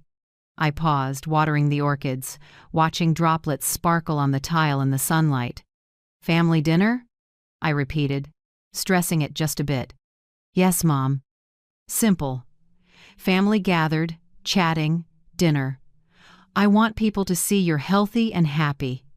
To show everyone the Langston family is close. The Langston family, she said it like a brand, not a home. I was quiet for a few seconds, then smiled. All right, Naomi. If it's a family dinner, I'll be there. I heard a small sigh of relief on the other end. Great, Mom. I'll have a pro crew come by. Tomorrow night, 6 p.m. When she hung up, I checked the time. The performance was about to begin. The next evening, I arrived at Evans on the dot. The house glowed. The table was dressed to the nines, white cloth, red roses in the center, scented candles on both sides. A small crew set up lights and checked the angles. Naomi stood in the middle in a cream silk dress, her face flawless like it had been polished by an invisible filter. Mom, you're here. You look wonderful. She slipped an arm around my shoulders like we were the dearest pair. The expensive perfume in the air was sweet and suffocating. Evan was there too, neatly dressed, smiling the exact smile of a dutiful son. Mom, this is just for fun. Don't be nervous. I smiled gently. I'm not. It's interesting, my daughter-in-law is a director now. Naomi laughed, but a cold flicker passed through her eyes. Filming started. Lights bright, lenses sweeping across our faces. Naomi's voice went high and honey-sweet. "Hi everyone, tonight our Langston family is having a special dinner with our lovely mother-in-law B." She turned to me, her smile dazzling as stage lights. "Mom, say a few words to the audience." I looked into the camera, smiling kindly, and spoke slowly. "I just hope my children are happy, live with integrity, and remember that love should never be turned into a tool." Naomi clapped and nodded, but her eyes were wary. All night I ate lightly, spoke just enough, and played the sweet mom role she wanted. When the director said, "Cut," the crew packed up. Naomi walked them out, and I stayed, quietly folding my napkin. A moment later she came back and gently closed the door. No more cameras, no more audience, just her and me. Her voice changed, completely cold enough that I could see the line between nice daughter-in-law and predator. "Mom, if you sign the transfer, tonight's video will be my gift to you. A beautiful, warm image for people to remember." I lifted my eyes, calm. "And if every 7 is off, don't sign?" Naomi stepped closer, bracing her hands on the table, her words like knives. "Then you'll lose everything. The house, the money, your reputation. You have no idea, you old woman, just a few more videos, and this whole city will think you're truly gone." I said nothing, just watched her. She looked stunning, stunning in a dangerous way, sharp, cold, arrogant. I smiled lightly, a wave moving under the surface. "No, Naomi. You'll be the one who loses." She frowned. "What do you mean?" I stood slowly, folded the napkin, and set it on the table. "You know, some people never learn that every show needs an audience. But if the audience switches sides, the stage collapses." Naomi gave a thin laugh, pretending not to care, but doubt flashed in her eyes. "You're being dramatic." "I'm only trying to help you." I didn't answer. I simply smiled and picked up my purse. "Thank you for dinner. And thank you for inviting me to the video. I'm sure it'll get a lot of views." She scowled. "What's that supposed to mean?" "You'll see," I said, and walked out.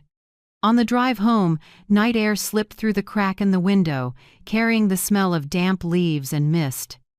My hand brushed the tiny recorder sewn into my purse lining. From the first minute of filming to Naomi's, "If you don't sign, you'll lose everything," it had captured everything clear as day. I put on my headphones to check. Naomi's voice filled the quiet car, flat and cold. "You'll lose everything." Then mine, soft but firm. "No, you will." I stopped the file and saved it to a folder labeled Proof 4. Fake vlog. My heartbeat was steady.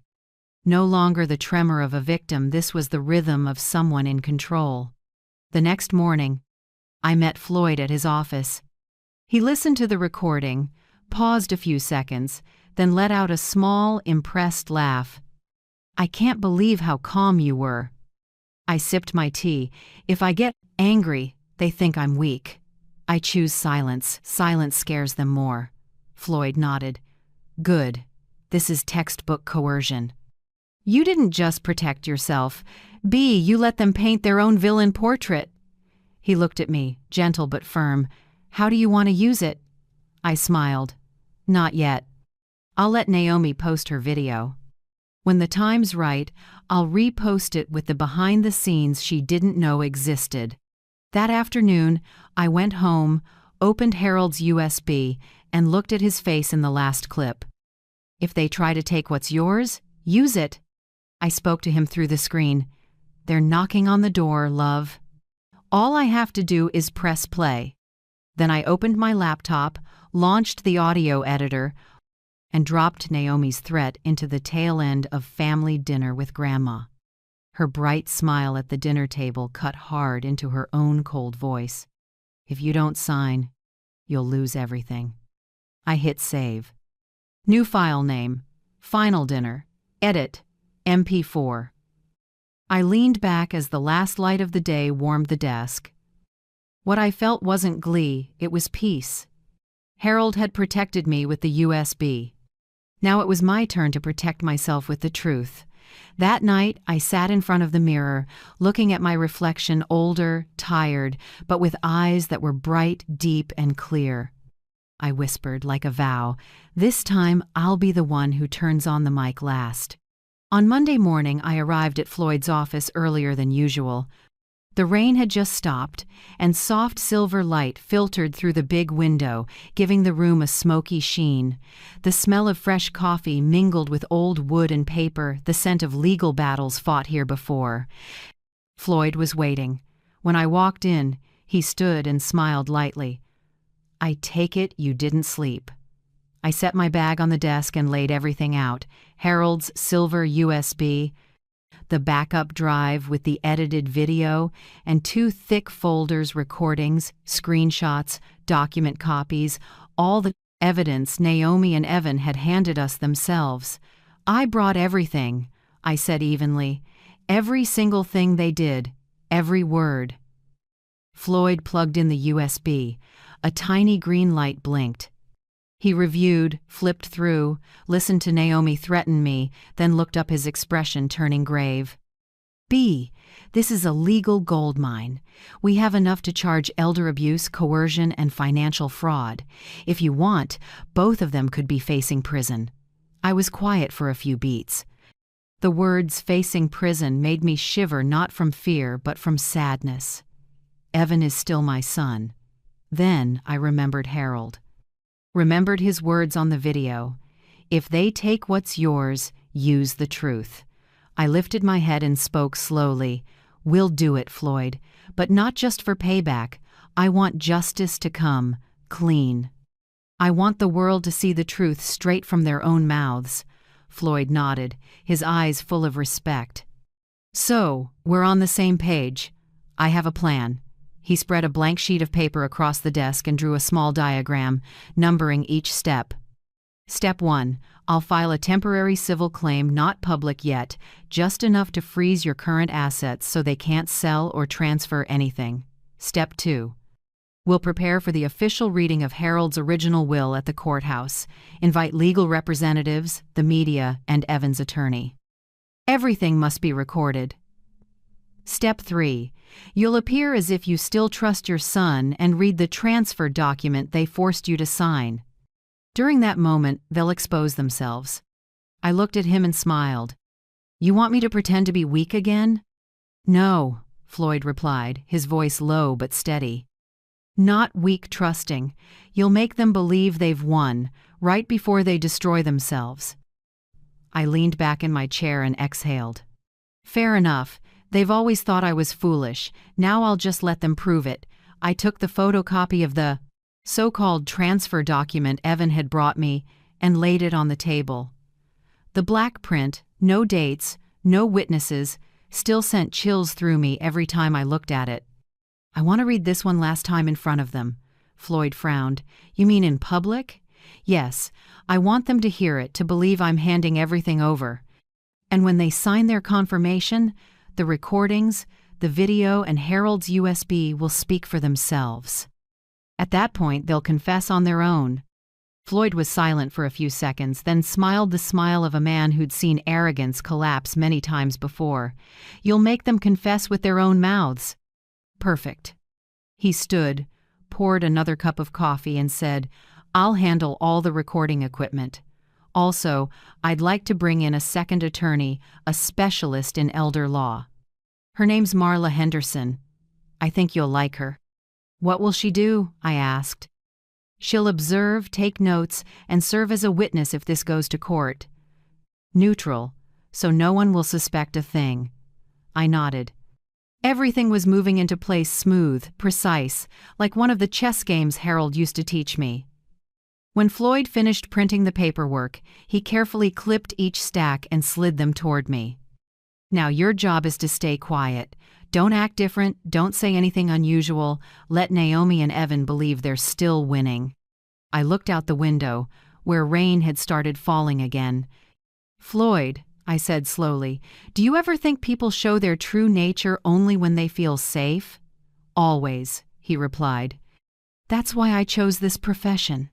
We set the date for the weekend. The will reading would take place on Saturday morning at the Savannah County Courthouse.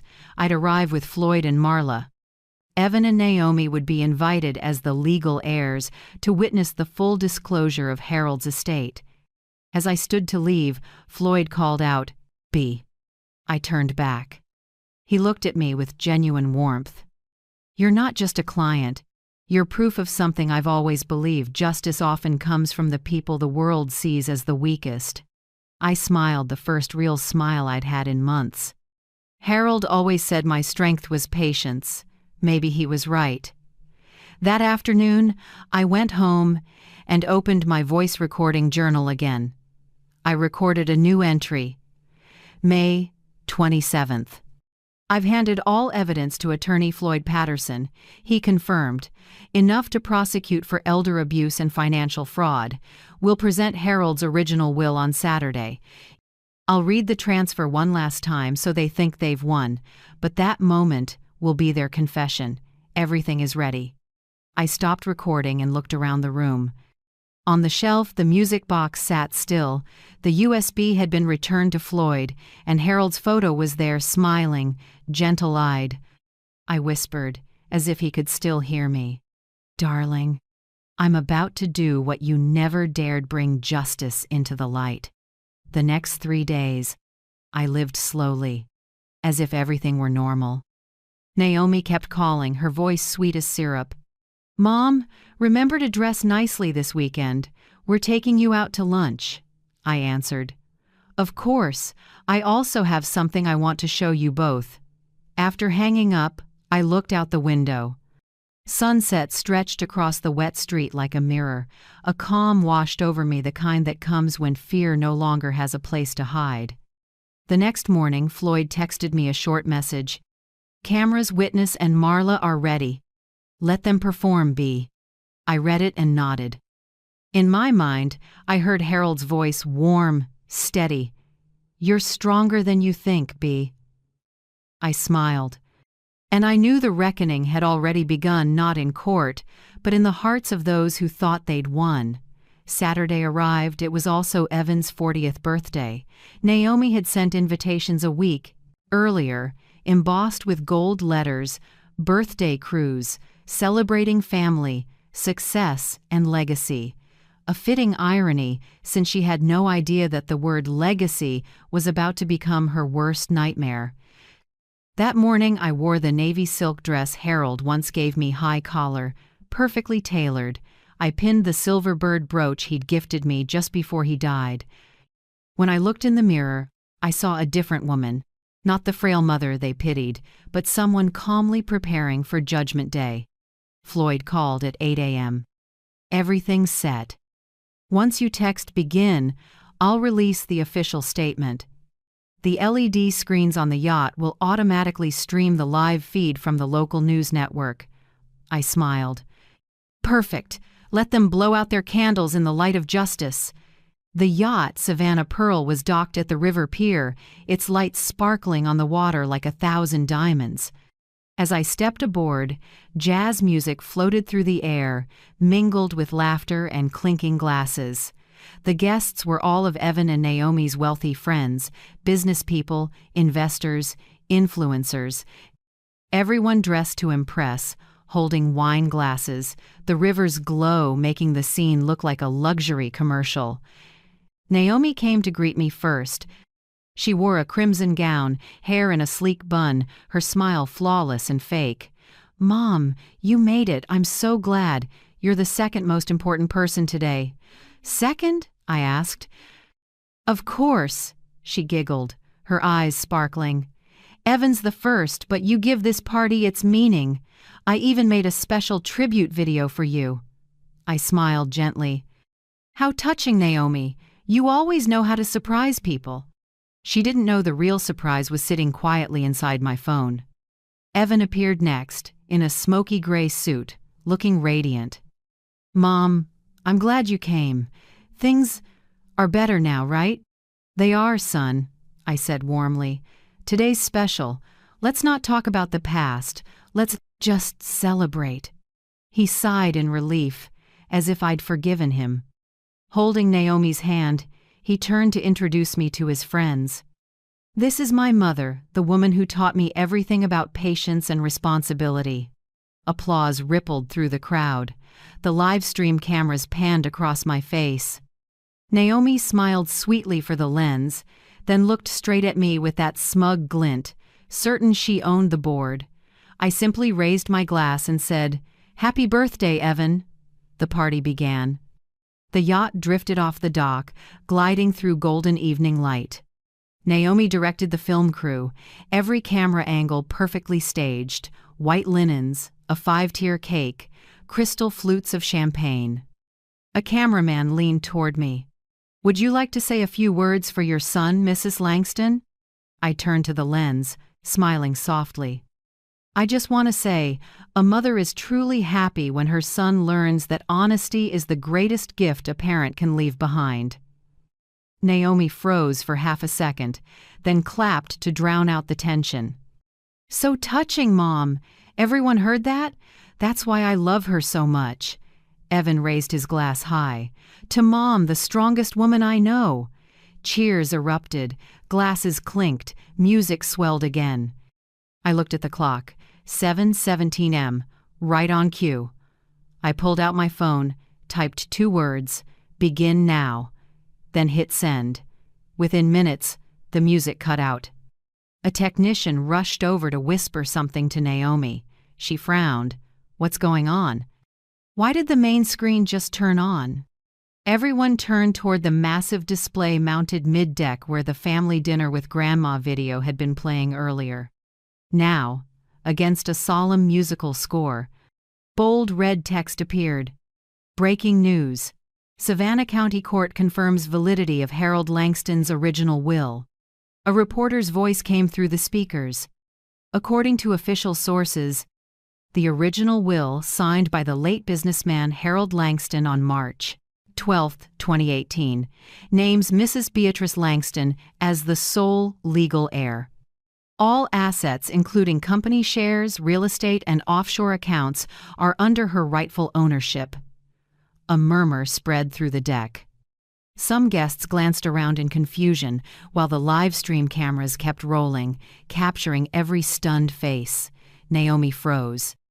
The glass in her hand slipped and shattered, red liquid spilling across the carpet like blood.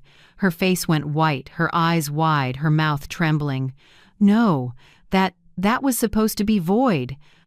Evan turned sharply toward me, his expression a mix of disbelief and fear. "Mom, what is this?" I calmly set my glass down, my voice cool and steady. "Justice, son. Harold always believed in it." Naomi staggered back, grabbing Evan's hand, trembling. "No, I thought we—" Evan cut her off, choking on the words. "All of it? The assets, the shares, they're all yours?" I nodded. "That's right. Everything. The house you live in, the company you run. Even this yacht, it was Harold's, remember?" The air went still. Wind swept across the deck, scattering napkins and snuffing out the candles. Every camera kept rolling. Thousands watched live online, not knowing exactly what was happening, only seeing the perfect Langston family collapsing in real time. I looked at Naomi and spoke softly but firmly. "You said in your video you cared for me like your own mother, didn't you? Then you should also learn how to face consequences like an adult." Naomi trembled. Evan gripped her hand tightly, but his eyes were lost, like he'd just woken from a bad dream. I stepped closer, placed a hand on my son's shoulder. "Happy birthday, son." The words left my lips as softly as a breeze, but in that moment, Evan's entire world came crashing down. There was no more music, no more laughter, only the sound of waves hitting the hull and the crack of a fake family coming apart. Floyd called. Right then. I put him on speaker. "You did well, B. The media's picked it up. The asset freeze order is now in effect." I looked at Naomi. Her eyes went glassy, her lips trembling. "You'll pay for this." "No, Naomi," I cut in. "I'm just giving life back what it owes me." I turned away. River wind whipped my skirt, carrying the smell of salt and wine. In the distance, city lights shimmered on the water like fireworks. And I knew, somewhere, Harold was smiling. The glass hadn't finished shattering when Naomi screamed, her voice breaking between the wind and the waves slapping the boat. "No! No way! This is a setup! She staged all of it!" The live stream cameras were still on. Phone lights from the guests washed over. Naomi's face powder smudged. Mascara streaked as she kept yelling, "Turn it off! Turn it all off!" Evan slammed his hand on the table, then suddenly hurled a chair toward the rail. A sharp crack rang out, and someone in the crowd screamed. "That's enough, Evan," I said, still calm. "The more you fight it, the clearer it gets for everyone." He whipped toward me, eyes bloodshot with rage. "You ruined my life." I looked straight at him. "No, son. You did that a long time ago. Today is just the day the truth came out." The air on deck felt like it might break. Naomi crumpled to the floor, head in her hands, tears mixing with makeup. "All because of you. You always have to be right. You don't love us." I walked over slowly and leaned down. "Naomi, I did love you. I used to, but loving someone doesn't mean letting them destroy your dignity." She looked up, eyes empty, then lowered her head again, shaking. Evan stood frozen, breathing hard, while the guests began to leave in silence, one by one. I left the yacht at 8:15 p.m. A light drizzle had started, cool drops tapping my hand. Behind me, Naomi's voice still carried on the wind sobs. Shouts then went quiet. I crossed the gangway without looking back. Floyd was waiting in the car. He opened the door, voice steady. "Harbor police are on their way. Everything on the yacht is recorded live stream, security cameras and witnesses. You're covered." I sat down, pulled my coat closed, and let out a long breath. "I'm not worried, Floyd. I'm just sad. No one wins in this. Not even me." He said nothing. We stayed quiet as the car pulled away from the pier. 3 days later, the story was everywhere in the local news. The Savannah Chronicle ran a front-page headline, "Langston couple under investigation for elder abuse and financial fraud." The article laid it out. Naomi Langston was being questioned for using an elderly person's image to produce fake, profit-driven content on social media and for coercing signatures on invalid documents. Her Care for My Senile Mother-in-Law videos vanished from her channel overnight, but it was too late. The internet had downloaded and reposted them everywhere. As for Evan, Langston Investments announced his temporary suspension as CEO pending an internal investigation. An emergency audit was opened, and just as Harold had predicted, shady transactions from 5 years ago began to surface. On TV, I watched Evan leave company headquarters, dodging cameras, his face stiff. A reporter asked, "Any comment on the court's decision affirming Harold Langston's original will, granting all assets to Mrs. Beatrice?" Evan answered with one flat line, voice low and tired. "I have nothing to say." Naomi disappeared from social media within days, but rumors traveled faster than silence. People said she'd been subpoenaed and ordered to return all income from videos containing fabricated elements. Brands pulled their deals. Fan pages that once praised her quietly deleted their posts. An inspiring woman fell in a single night. I watched it all from my old house, morning light slipping through the curtains, laying pale, gold bands across the wood floor. I wasn't happy or sad, I just felt things shifting back to where they belonged. Floyd stopped by at noon with a stack of paperwork. He set it on the table, voice measured. "The prosecutor recommends charges on 2 counts, coercion of an elderly person and financial fraud. But the final decision is yours." I stared at the pages for a long time. Then I picked up a pen and wrote a single line at the bottom. "I decline to pursue criminal charges. I request a public apology in the media."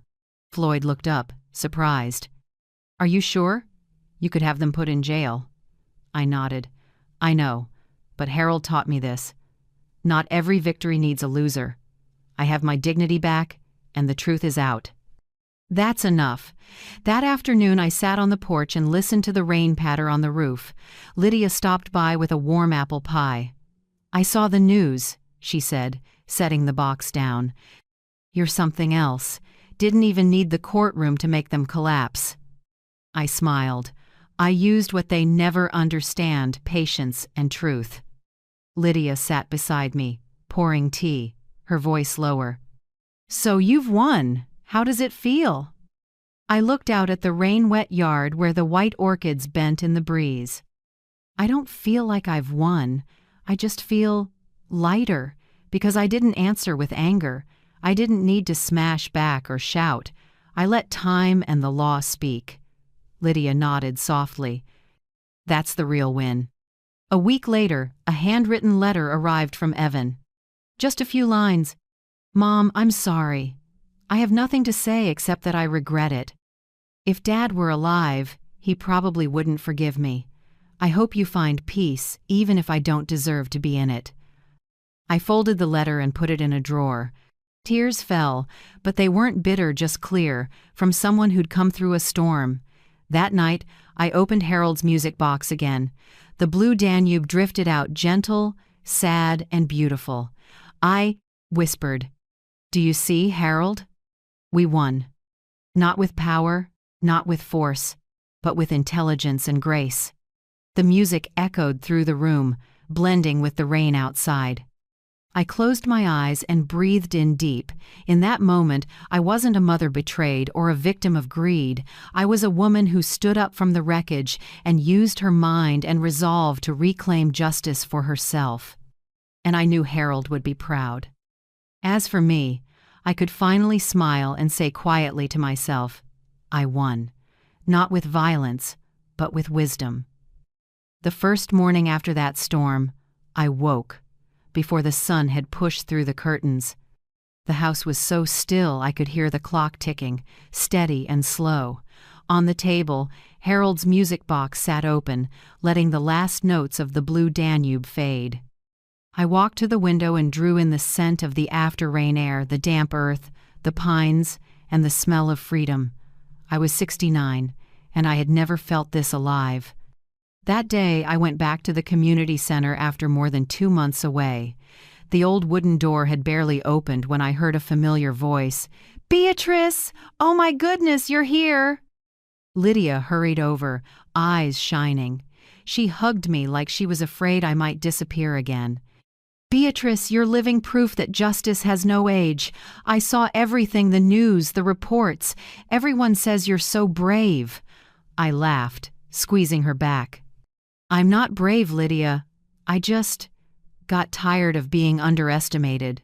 She stepped back, looked me up and down, and nodded with approval. "But you look more radiant than ever.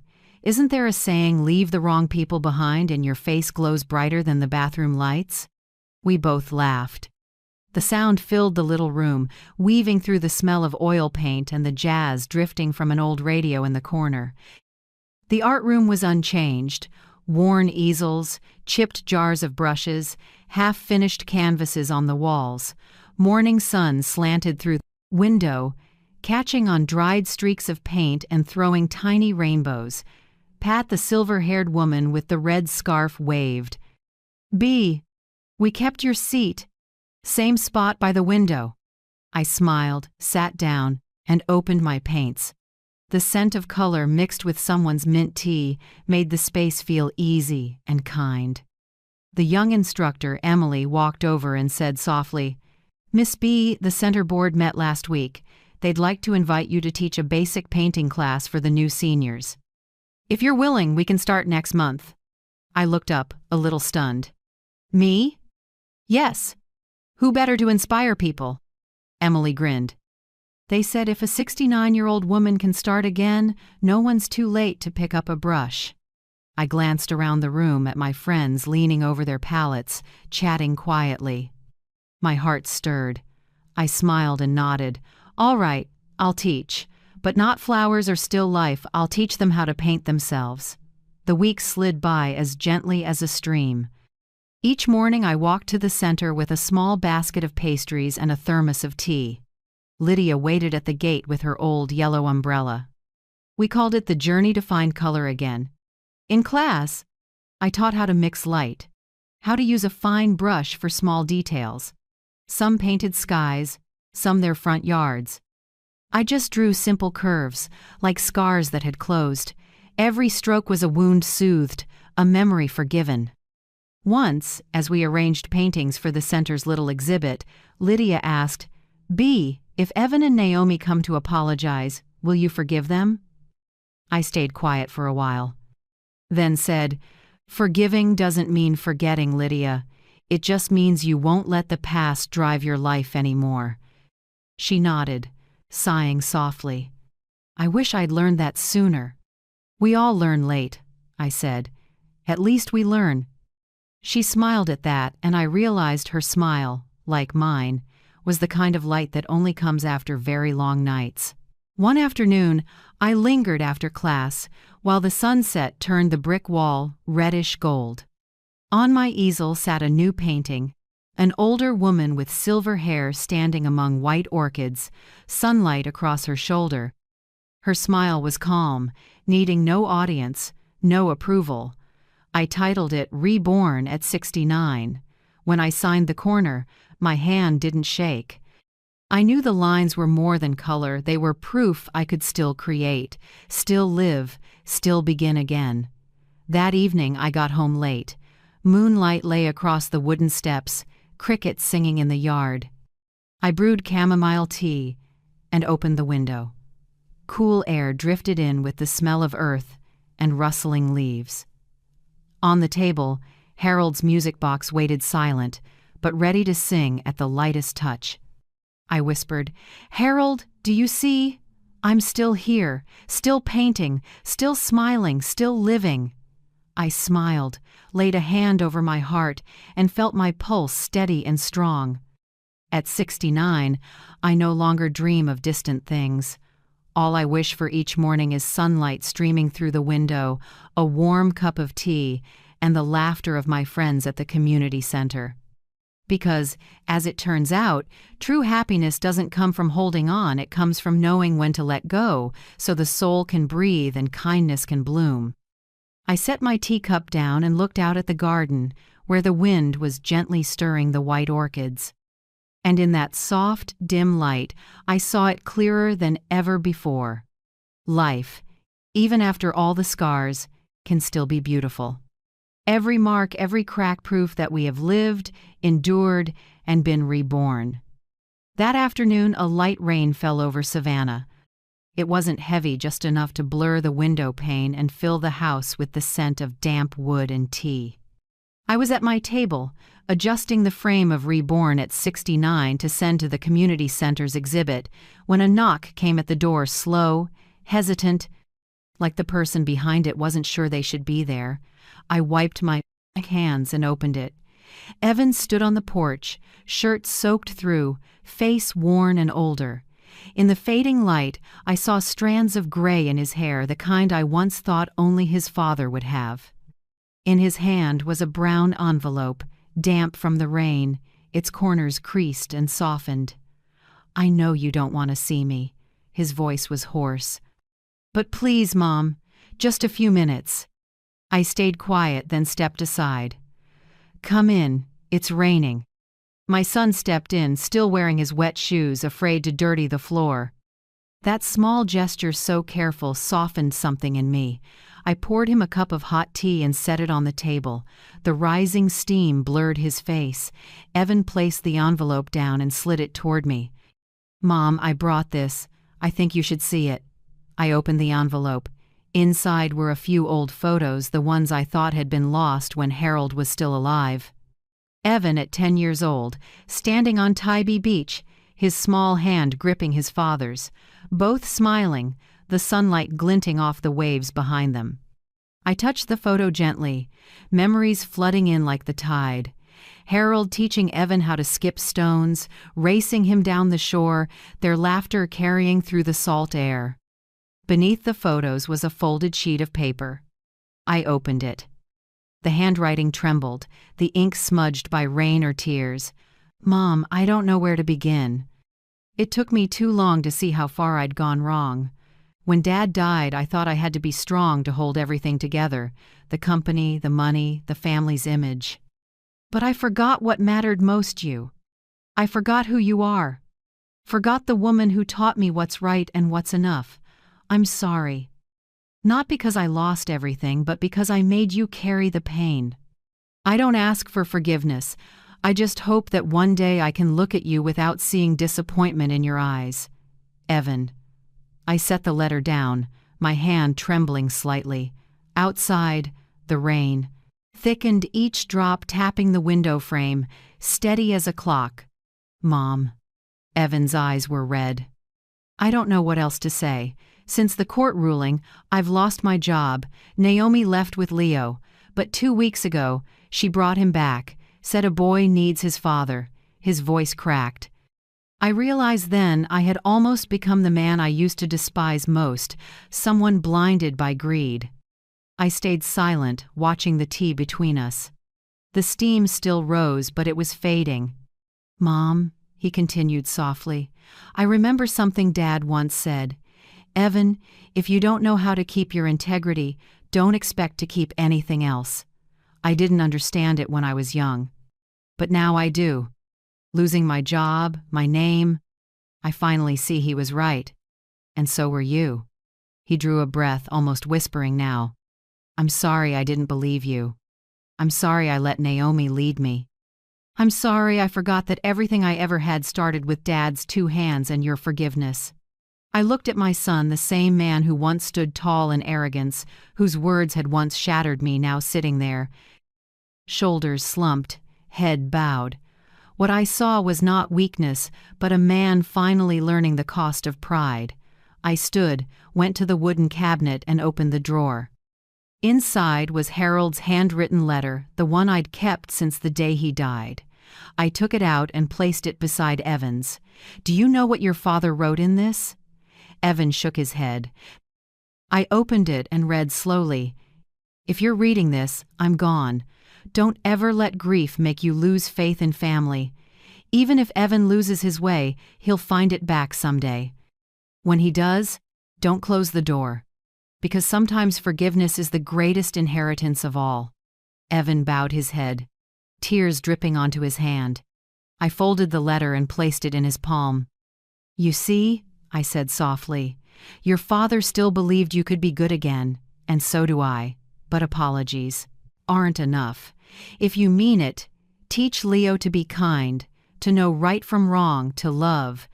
That's how you earn back what you lost." Evan looked up, his eyes wet, but this time I saw understanding there, not guilt.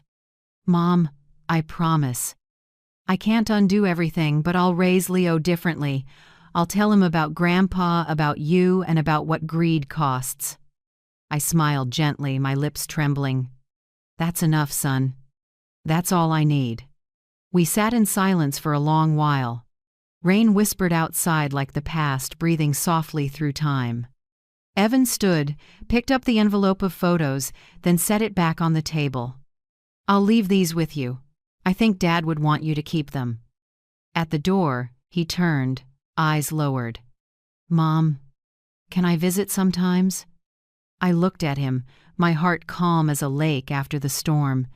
"This door was never locked, Evan. But don't come alone, bring Leo, so he'll know that his mother once made mistakes, but his grandparents chose another way to live." Evan pressed his lips together and nodded, tears falling freely now. I watched him until his figure disappeared beyond the rain-wet pines. When the door closed, I turned back inside and picked up the photo of Harold and Evan on the beach. Harold was smiling that smile I had loved my whole life, and Evan, just a boy then, eyes bright and full of wonder. I touched the photo lightly and whispered, "Do you see, Harold? He's come back. Maybe clumsy, maybe late, but he's learning to be a man again." A single tear fell, not from sorrow but release. Outside, the rain had stopped, leaving only the drip of water from the eaves clear and steady. I slid the photo into a frame and placed it beside the music box. When the Blue Danube played again, my heart felt weightless because at last what had broken in my family was being mended by the simplest thing of all: forgiveness. In the days after Evan's visit, the house returned to its quiet rhythm. But I noticed the emptiness inside me had grown lighter. Each morning, I still brewed tea, opened the windows to let in the light, and listened to the sparrows tapping at the eaves. Life, which I once thought had closed at 69, had merely turned a page into a gentler, quieter, but deeply meaningful chapter. That day, while teaching art at the community center, Lydia arrived holding a bouquet of white chrysanthemums. "B," she said softly, "today's the anniversary of Harold's passing, isn't it?" I paused, then nodded. 10 years had passed since he left, yet the memory was still vivid. I looked at the paint tubes on the table and suddenly felt the urge to do something. "I'm going to paint him," I said quietly but firmly. "A portrait, one last time." That evening I came home early. The art room was filled with sunset light. I set the easel by the window, where the late sun could just reach the canvas. On the table, I laid out my brushes, palette, and an old photo of Harold, my favorite, him standing in the yard, sleeves rolled, smiling gently, eyes bright with faith. I sat down, took a deep breath, and dipped my brush in warm brown paint. The first stroke trembled, my hand wasn't as steady as before, but my heart had never been steadier. I spoke softly, as if he were beside me. "Harold, you once told me to paint again. For years, I painted to forget. Today, I paint to remember."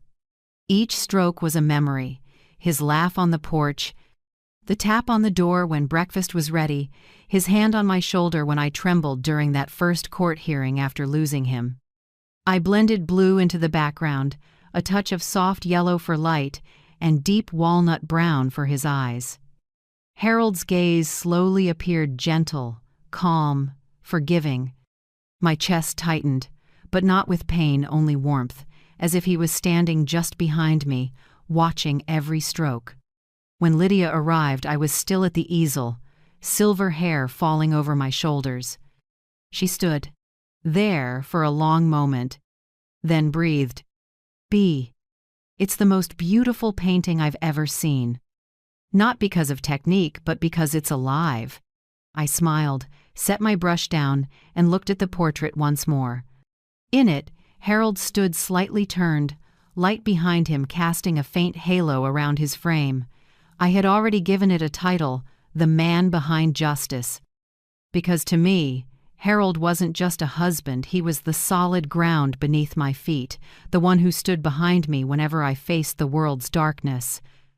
Lydia's eyes glistened. "This has to be displayed, B. Not hidden away. It's a story." I turned to her, eyes deep with memory. "Maybe you're right, but for me it's also a goodbye, a kind one." That night, I placed the painting in the living room, across from Harold's music box. The soft lamplight glowed against the oak frame, and his eyes seemed almost alive. I poured a glass of red wine, sat down, and gazed at it like one looks back at a whole life. "Do you see, Harold?" I whispered. I kept my promise. I didn't let pain become hatred. I turned it into strength. Outside, the wind brushed the curtains, carrying the scent of orchids from the porch. I wound the music box. The Blue Danube played again, smooth and round like the old days. The melody blended with the ticking clock, like the heartbeat of the house, steady, peaceful. The next day, I brought the painting to the center. When everyone saw it, they fell silent, then began to clap. Pat said, "B, I can see Harold through your eyes.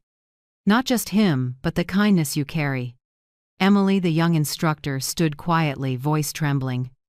"If I ever tell my students about courage, I'll tell them about you.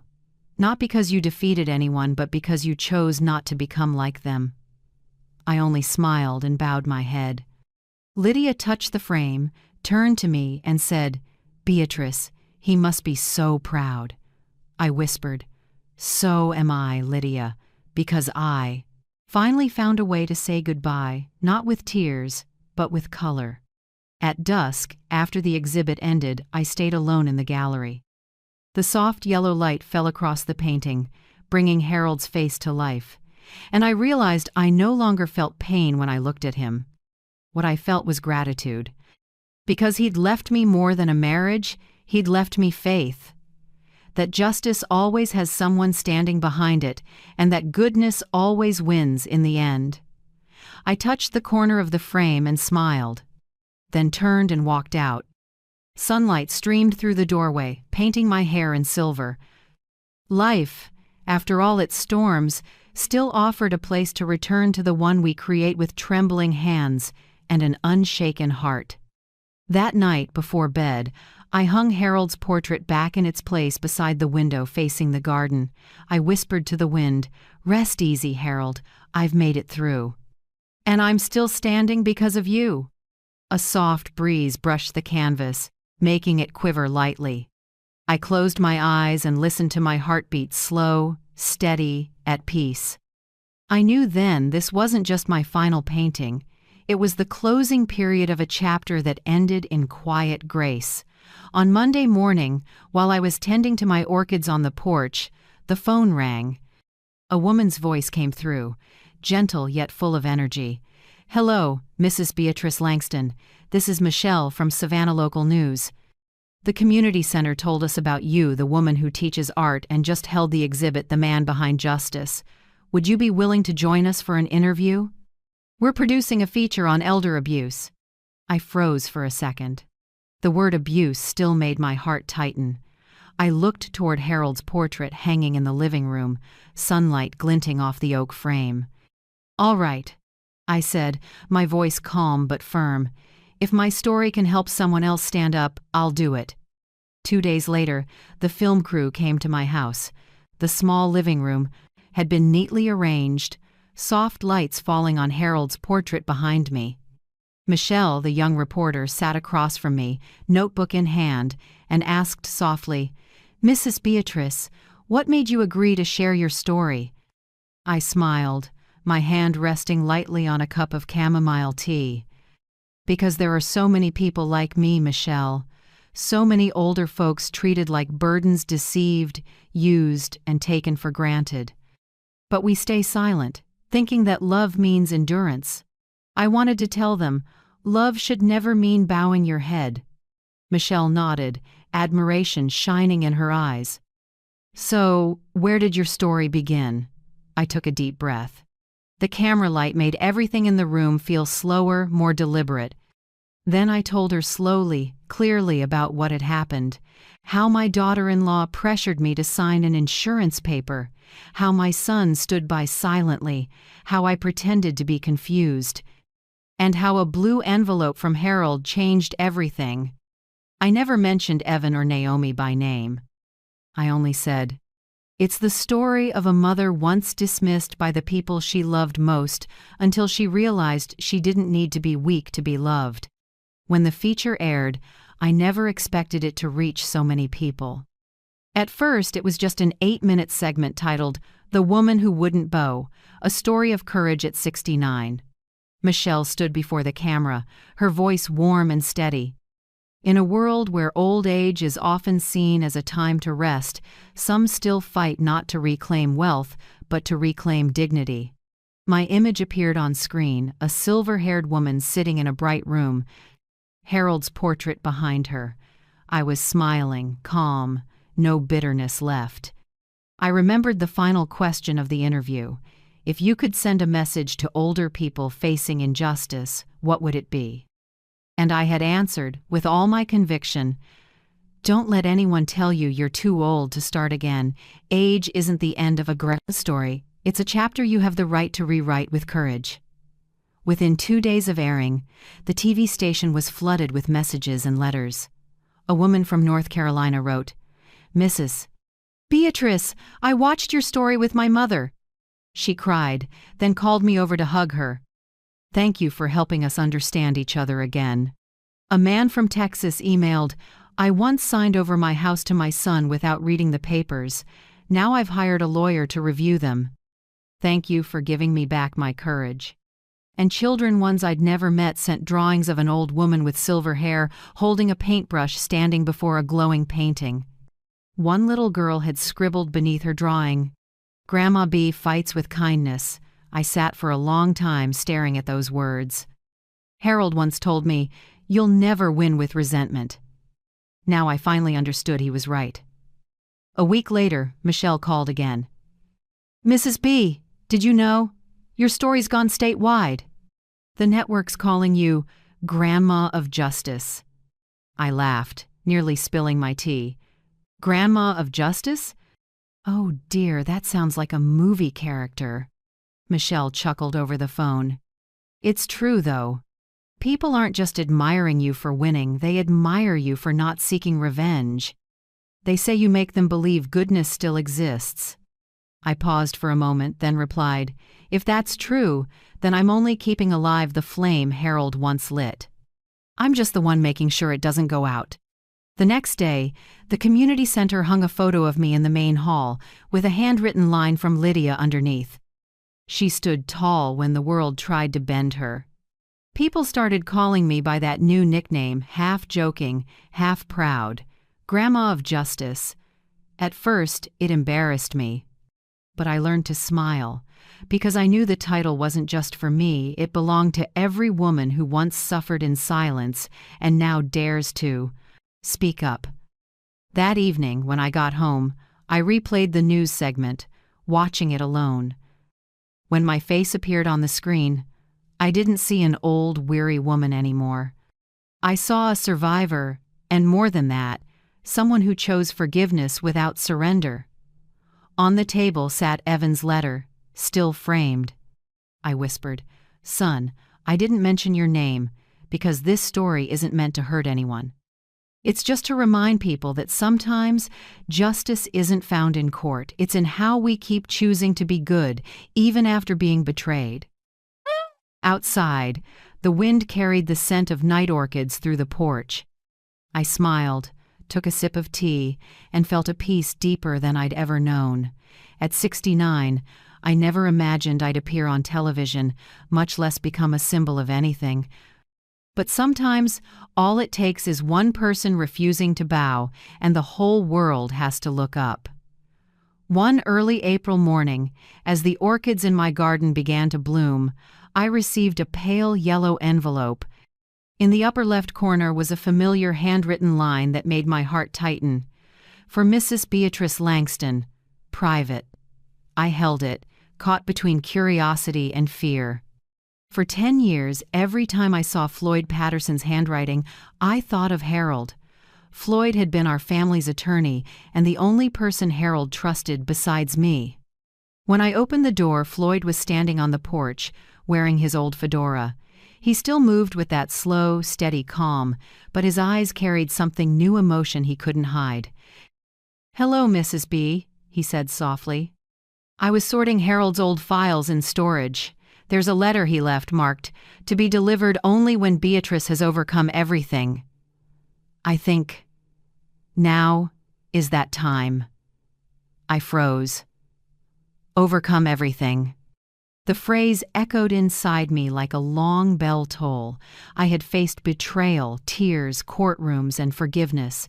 Had Harold somehow known all of this would happen? I invited Floyd inside. He set the envelope. On the table, right beneath Harold's portrait, the same one I'd displayed at the community center the week before. Morning light streamed through the window, glowing softly across Harold's face in the painting, serene, gentle, as if smiling at us. "I'll let you read it alone," Floyd said, his voice rough. Harold always said that, in the end, light is the only thing worth keeping. He left, and I was alone with the faded yellow envelope. I sat down, took a deep breath, and carefully broke the seal. Inside was a handwritten page, slightly yellowed, its corners creased. The first line made my breath catch. "My dearest B, if you're reading this, it means you have won, not with vengeance, but with light." Tears welled instantly. "I know life will test you more times than you imagine, not through loss, but through betrayal. Don't be afraid, B. People can only betray us because we once trusted them, and that trust is the most beautiful part of you. If someday Evan hurts you, remember I never truly left. I made sure you'd have enough proof not just to win, but to stay yourself. I don't want you to seek revenge. I want you to stand tall, head high, and let justice speak for us. When you choose light, you save our son. I pressed a trembling hand to my lips and kept reading. I love the way you stay gentle without being weak, the way you forgive without ever forgetting. I believe that even without me, you'll teach Evan what I never had time to teach him, that compassion is stronger than power. And if you ever feel alone, open our music box. It's not just a melody, it's my heartbeat, still around you. In this house, in every breeze, every drop of rain on the porch. The last line shook slightly, as if Harold had written it knowing his time was short. Keep living, B. Not for me, but for those who still need to know that kindness isn't extinct. I will love you forever, Harold. I folded the letter and held it to my chest. Every sound around me faded away, only my heartbeat and the wind outside remained. I cried not from sorrow, but from the release of a knot I'd carried for years. I placed the letter beside Harold's portrait. Sunlight streamed through the glass, making his painted eyes glimmer like real ones. "You're still here, aren't you?" I whispered. "Still watching me, just like before." A soft breeze slipped through the window, stirring the curtain. The gentle tune of the Blue Danube began from the music box on the shelf. I closed my eyes, letting the tears fall freely, and in that breeze I could almost hear Harold's laugh, low, kind, and full of grace. That afternoon I called Evan. "Son, I just wanted you to know your father left me a letter. He mentioned you. And I believe if he were here, he'd say the same thing. You can still start over." Evan was silent for a long while, then said softly, "Mom, I'll come this weekend. I want Leo to meet Grandpa, even if it's only through the painting." I smiled. Good. His grandpa would love that. Later that evening, I sat on the porch, watching the orchids sway in the wind. The savannah sky turned a soft amber, clouds stretched like silk. On the table, Harold's letter lay open, its words glowing in the fading light. I read the first line again. "If you're reading this, it means you have won, not with vengeance, but with light." I smiled. Yes, I had won. Not because I was richer, stronger, or celebrated on television, but because I had kept the most precious thing of all, the unbroken heart of someone who still knew how to love. The evening breeze brushed my hair. I looked toward the window where Harold's portrait stood, bathed in sunset. His smile seemed to fill the whole room. "Thank you, Harold," I whispered, "for teaching me that justice isn't about striking back, it's about living better than those who hurt you." I folded the letter, placed it on the wooden frame, and went to make tea. In the wind, I could almost hear a voice, soft, distant, but clear. "I'm still here, B." I turned toward the porch and smiled. The last light of the day touched the portrait's frame, and I knew though he'd been gone 10 years, his love still lived in every peaceful breath I had left. A year passed since the day I received Harold's final letter. Time, the quietest teacher, had gently healed even the deepest wounds. I no longer lived in the Langston estate. I sold it, the house heavy with memories and tears, and bought a small apartment by Forsyth Lake. Just 2 rooms, a tiny balcony, and a view of the water shimmering in the afternoon light.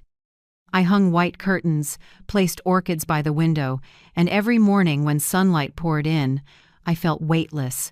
No more echoing footsteps on the wooden floors, no old clocks ticking through the night. Here, there was only the sound of water lapping the shore, ducks calling in the distance, and brushes touching canvas. It was the sound of a new life, simple, free, and quiet enough to finally hear myself. One summer morning, Evan knocked on my door. He was no longer the man in a tailored suit driving a sports car. Now he wore a plain t-shirt that read "Community First," his wrist still streaked with pale blue paint. "Sorry I'm late, Mom," he said, slightly out of breath but smiling.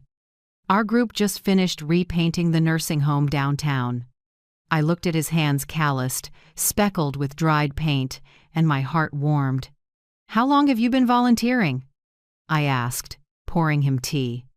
"Almost 6 months," he said. "They've got me teaching computer skills to seniors. Turns out, I actually love it." He smiled a real smile, more genuine than any I'd ever seen from him before. "You know, Mom," Evan said, gazing out at the lake, "I used to think happiness meant having money. Now I see peace is the most expensive thing there is." I nodded silently, grateful to Harold for leaving our son not only a letter, but a living example of integrity and compassion. Naomi had changed, too. I hadn't seen her since the trial, but a few months ago she sent me a short letter, no flourishes, no excuses. "Mrs. Beatrice, I've left social media. I started learning how to bake and took a part-time job at a small coffee shop near my place. I know I was wrong, and I'm not asking for forgiveness, just a bit of peace like you have." When I finished reading, I didn't feel anger or bitterness. I simply smiled. Because sometimes, peace doesn't come from seeing someone pay for what they've done, but from knowing they truly understand what they've lost. I, too, began a new chapter of my own. After the broadcast of "The Woman Who Wouldn't Bow," letters poured in from women, men, the young and the old. But one thought kept weighing on me: the elderly women who were deceived by their own families, losing their homes, their rights, and their dignity without knowing where to turn for help. One evening, while looking at Harold's old envelope, the idea came into focus. I decided to establish the Harold Langston Foundation, a legal and emotional support fund for older women whose assets had been taken from them. Floyd helped me prepare the paperwork, while Lydia and our art group at the community center volunteered as secretaries, communications staff, and event organizers for small fundraisers. On opening day, there was no grand celebration. Just a small room with a wooden sign, a few white orchids, and one line I painted on the wall myself: "No one has the right to take away a mother's dignity." When I finished writing that line, I cried, not because of the past, but because I knew this time my tears tasted of rebirth. In the afternoons, I often sit on my balcony watching the lake change color under the sunday. Sometimes Lydia visits, bringing freshly baked apple pie. Sometimes Evan comes with Leo to fly kites. That 7-year-old boy runs across the grass shouting, "Grandma Bea, look! Mine's flying the highest." I smile and look up. In the wide blue sky, the small kite dances, the string in my hand tight with wind. And I think maybe that's the story of my life too. Once blown away, once broken, yet still able to rise again light and free.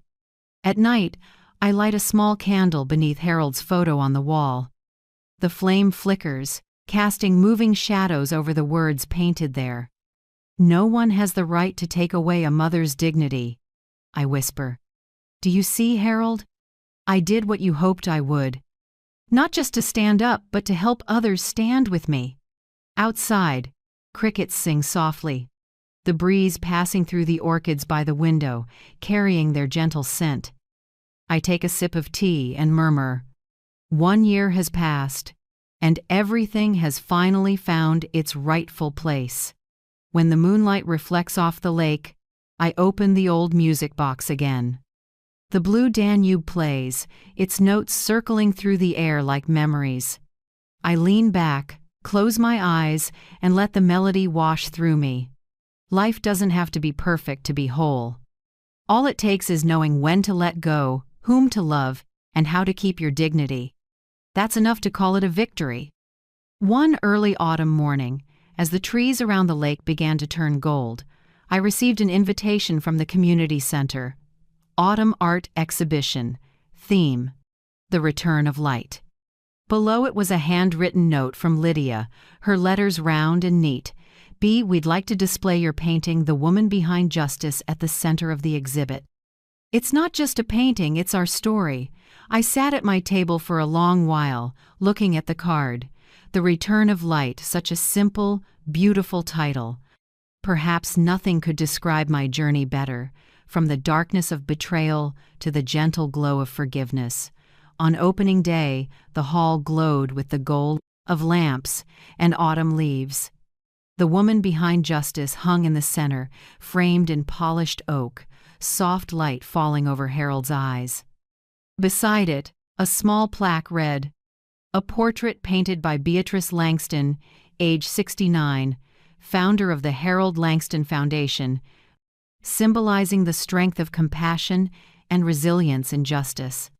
I stood quietly, a wave of emotion swelling inside me. That painting had once been born from pain, had once made me cry, but now it shone among the crowd, like Harold himself standing behind me, lighting the path ahead. Lydia came up beside me, holding my hand. "B, do you see? People stop the longest in front of your painting." I smiled. "It's not because it's beautiful, Lydia. It's because it's true." Through the crowd, I saw Evan and Leo walking toward me. Evan wore a white shirt, his hair neatly trimmed, holding his son's small hand. Leo's brown eyes sparkled as he looked around in wonder. They stopped in front of the painting. Evan stayed silent for a while, lips pressed tight. I saw his hand tremble, not from shame but from emotion. "That's your grandpa, Leo," I said, kneeling beside him. "He's the one who taught me how to love and how to fight." The boy gazed at the painting. "Grandpa's smile is really gentle, Grandma." I smiled, brushing his hair. Yes, he always smiled like that, even when things were hard. He believed light always returns as long as we keep looking for it. Leo turned to his father. "Dad, do you fight like Grandpa too?" Evan bit his lip, his voice low and shaky. "I forgot how once, son, but thanks to Grandma I remembered." I looked at my son. Our eyes met, no words, just a nod, as if forgiveness had finally come full circle. That whole afternoon, we stood together before the painting. Visitors took photos, asked questions, and offered congratulations, but for me the most beautiful moment wasn't under the lights or the camera. Flashes, it was when Leo gently placed his little hand on the wooden frame and said softly, "I want to grow up like Grandpa to protect the people I love." My throat tightened. That tiny hand, belonging to an innocent child, made my heart tremble just like the first time Harold told me, "B, live to do what's right, not what's easy." When the exhibition ended, I stayed alone in the quiet hall. The yellow light cast a warm glow across Harold's face, just like the last afternoon we shared together. I whispered, like a farewell, "Do you see, Harold? The light truly has returned, not just in the painting, but in your son, in your grandson, and in my heart." Outside the glass window, sunset fell across the distant lake, leaving a long, golden reflection. I smiled. For the first time in years, I felt that every unfinished part of my life had finally been touched by light. One October afternoon, rain began to fall over Savannah. It wasn't cold, but steady, like the sky was gently washing away the last of old memories. I was by the window, making tea and sorting through photos from the exhibition, when a soft knock came at the door. I set my cup down and opened it. Standing on the porch, under the misty rain, was a thin figure in a worn coat. Her hair was messy, her face pale, her eyes hollow with exhaustion. It took me a moment to recognize her. It was Naomi. She stood still, hands trembling. "Hello, Mrs. Beatrice." Her voice was hoarse, barely above a whisper. I said nothing. Rain slid down my silver hair, while her face was streaked with both rain and tears, indistinguishable from each other. "May I come in for a moment?" she asked, her eyes pleading. I nodded. "Come in." The room was warm under soft light. Naomi stood near the doorway, hesitant to sit. I poured her tea, set it on the table, and sat across from her. She lifted the cup, but her hands shook so badly that tea spilled over the rim. I handed her a napkin. She wiped her hands, trembling, then spoke softly. "I'm sorry, Mrs. Beatrice. I know I don't deserve to be here, but I didn't know who else to talk to." I stayed silent and let her speak. Outside, the rain tapped gently on the roof like a metronome of memory. "I've lost everything," she said, her voice breaking. "After everything came out, my media company was blacklisted. No one would hire me. Friends disappeared. I worked as a maid in a motel, then helped at a bakery. And Leo? I only see him on weekends." She bowed her head, tears soaking into the tablecloth. "I used to think I had it all, that I was smart, sharper than everyone else. But I was the biggest fool of all. I didn't come to ask for forgiveness. I know after what I've done, that's too much. I just wanted to say, I truly regret it." I looked at the woman before me, the once glamorous daughter-in-law who flaunted expensive dresses and false smiles. Now she was just a small, broken woman, emptied of pride and tears.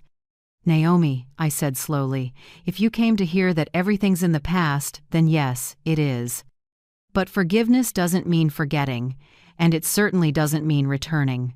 She looked up, her eyes wet and trembling. "I don't want to go back. I want to make things right. I saw you on TV talking about helping older women who were deceived. If you'd let me, I want to help." I was speechless for a moment. Naomi, the woman who once measured everything by money, now wanted to help protect the elderly from abuse. Life truly has its own harsh ways of teaching. "I once made my own mother-in-law live like she had no rights," she said, her voice shaking. "Now I want to help women like her. Not so you'll forgive me, but so I can look in the mirror each morning without hating myself." I looked into her eyes, no arrogance left, only exhaustion and a desperate wish to start over. "You once had everything, Naomi, but you lost the most important thing: compassion. Forgiveness isn't about going back. It's about learning not to repeat." She broke down crying, her shoulders trembling. I didn't move to comfort her. I just placed my hand on the table, letting silence do the talking for both of us. After a long pause, Naomi lifted her head, her voice hoarse. "I understand. Thank you for still talking to me. I won't ask to stay. I just needed to say what's in my heart." I nodded. "You can come to the center anytime. Lydia always needs help with paperwork. But only if you truly want to help, not to be seen." She smiled through tears, a weak smile, but the most genuine I'd ever seen on her. "I promise, Mrs. Beatrice. I won't disappoint you again." When Naomi stood to leave, the rain had stopped. Soft evening light filtered through the window, glinting off the droplets still clinging to her hair. I walked her to the porch. She turned back and bowed deeply. "Thank you for still being good even when I wasn't." I replied quietly, "Good people aren't those who've never been hurt, Naomi. They're the ones who don't let pain turn them cruel." That sentence wasn't just for her, it was for all of us who've lived through loss. Which moment in this meeting touched you the most? Was it the apology, the tears, or the words, "Good people don't let pain turn them cruel"? Write a few thoughts in the comments below. I truly want to hear from you. Because maybe every parent understands this feeling. She wept, then turned and walked away. Her figure grew smaller under the fading light, disappearing down the rain-wet street, slow, solitary, yet somehow lighter. I stood there watching, no anger, no resentment left.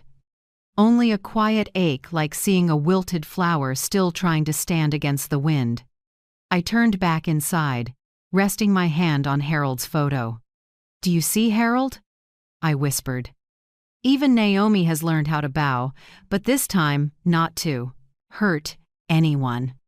Outside, the wind passed through the orchids, soft and warm, and in that moment, I understood sometimes forgiveness isn't the end, it's the beginning of awakening. A month after meeting Naomi, the morning sky over Savannah was crystal clear.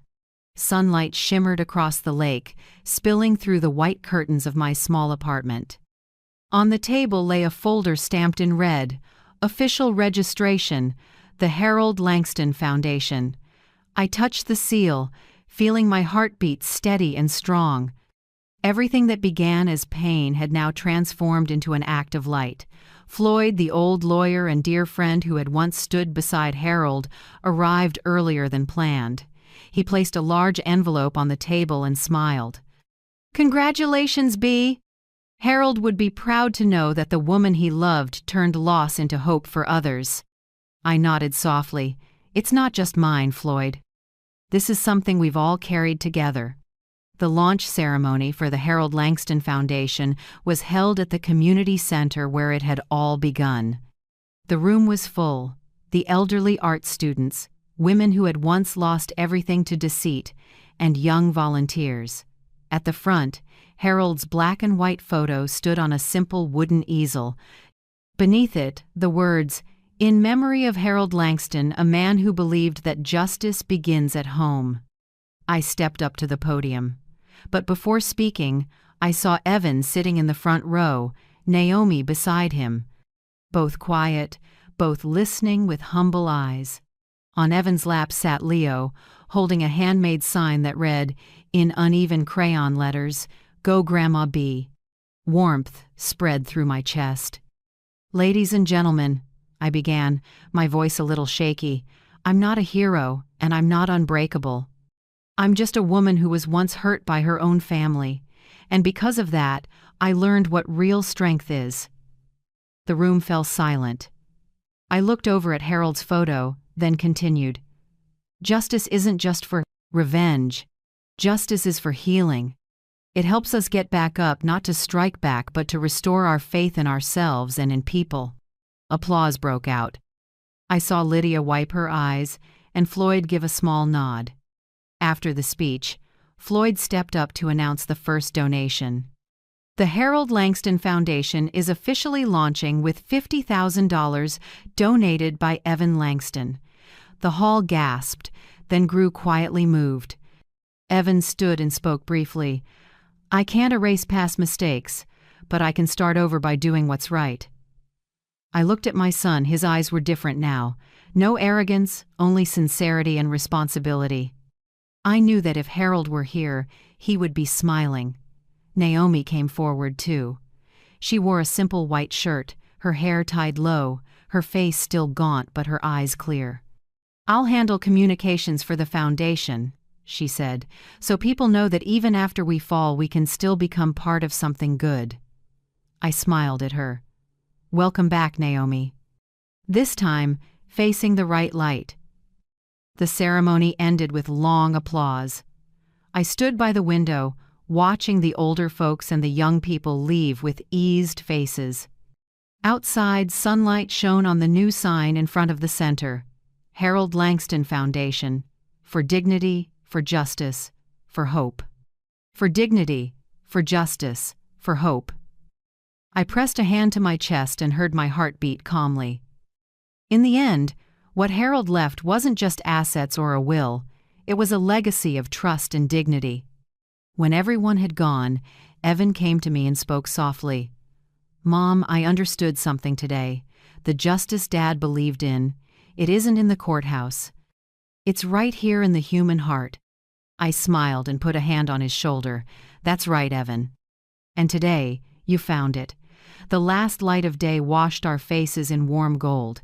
In that moment, I saw clearly the light Harold spoke of had truly returned, not just in the foundation, but in each person who had walked through the dark with me. Now I live in a small apartment by Lake Oglethorpe, where mornings are drenched in golden sun, and evenings lay gentle reflections on the drooping willows. Each day drifts by as lightly as leaves brushing the water. I wake when the air is still misty. First thing, I brew a pot of jasmine tea and set it on the wooden table by the window, watching dawn sparkle across the lake. I'm no longer rushed or wary like before.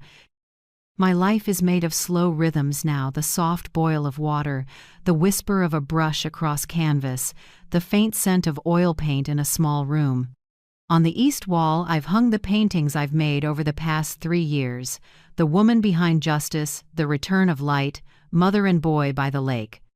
Each one is a story, a wound that has healed yet still warm with the days of pain. In the afternoons, I usually sit out on the porch with my sketchbook. Some days Lydia drops by with apple pie and laughs like a child. Some days Evan brings Leo, and the three of us feed the ducks on the grass. Leo is 8 now, bright-eyed and smiling as ever. He doesn't know how rough the past once was, and I don't need him to know. Some things only matter in this way: that the next generation gets to live in the light. Naomi sometimes visits with a few magazines featuring the foundation. She talks little, works hard, and weighs every word. I don't ask whether she's truly forgiven herself.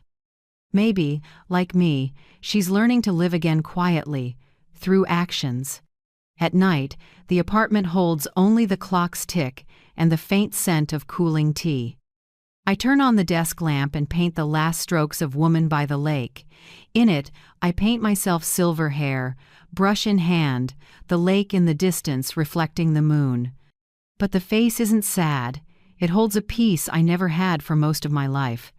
Sometimes I look up at Harold's photo on the wooden shelf. "If you were still here," I ask softly, "would you smile?" I almost hear him laugh, that warm, low chuckle carried in on the breeze through the window. And I know he would, because at last I'm living for myself. Not to fight anyone, not to prove anything. Simply to live with freedom and gratitude. When dusk falls, the day's last light glides over the lake in a silk-bright ribbon of gold. I set the brush down, sip my tea, and smile. From afar, a child's laughter rings out, probably Leo playing with the ducks. The wind stirs the willows into a hush, like a familiar voice whispering, "You did it, Bee. You found your light again." I gaze at the water, my heart astonishingly calm. Life, it turns out, doesn't need noise or glory. It only asks that, in the end, we can lift our heads, smile, and say to ourselves, "I went through the storm, and I'm still whole." That night, I sat alone by the window, the lake holding the silver moon like a quiet mirror. The apartment around me was still, the wind slipping through the curtains like the breath of old memories. On the table, Woman by the Lake had dried the final stroke, just finished. I set the brush down and whispered, "Harold, I've lived fully, just as you hoped." The desk lamp's glow fell over his photo, and his eyes seemed to smile.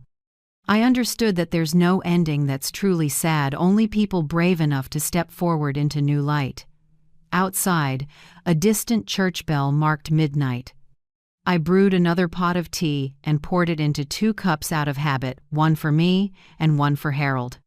With every warm sip, gratitude settled quietly in my chest, grateful for another chance at life. Grateful for the wounds that taught me how to stand. Grateful even for those who hurt me, because through them, I learned the true worth of kindness. I'm not afraid of time anymore. Each morning I see my face in the mirror, lined with age, but peaceful in a way youth never knew. I live slowly, keep a journal, paint, and sometimes just sit and listen to the wind. Across the water. If anyone asks what makes me happiest at 69, I'll say, to live true to my heart and still believe in good. I close my sketchbook and look out the window once more. The breeze carries the scent of tea, of wood, and the gentle sound of this new life.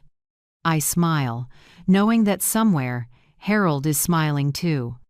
Thank you for teaching me that justice isn't an ending, it's the beginning of healing. Then I turn back to the table and light a small candle beside his photo, letting that flame keep burning like a faith that never goes out inside me. If you've stayed with me to the end, thank you truly. My story may be fiction, but the feelings and the lessons about family, dignity, and resilience are real. Where are you in the world? Tell me in the comments. I'd love to know how far this journey has traveled. And if you've faced loss or betrayal, remember, the light always returns, as long as you believe in yourself. Please, like, subscribe, and stay for the next stories about kindness, grit, and a faith that never fades. I'm Beatrice Langston, and I believe that when we live with generosity, we've already won it all.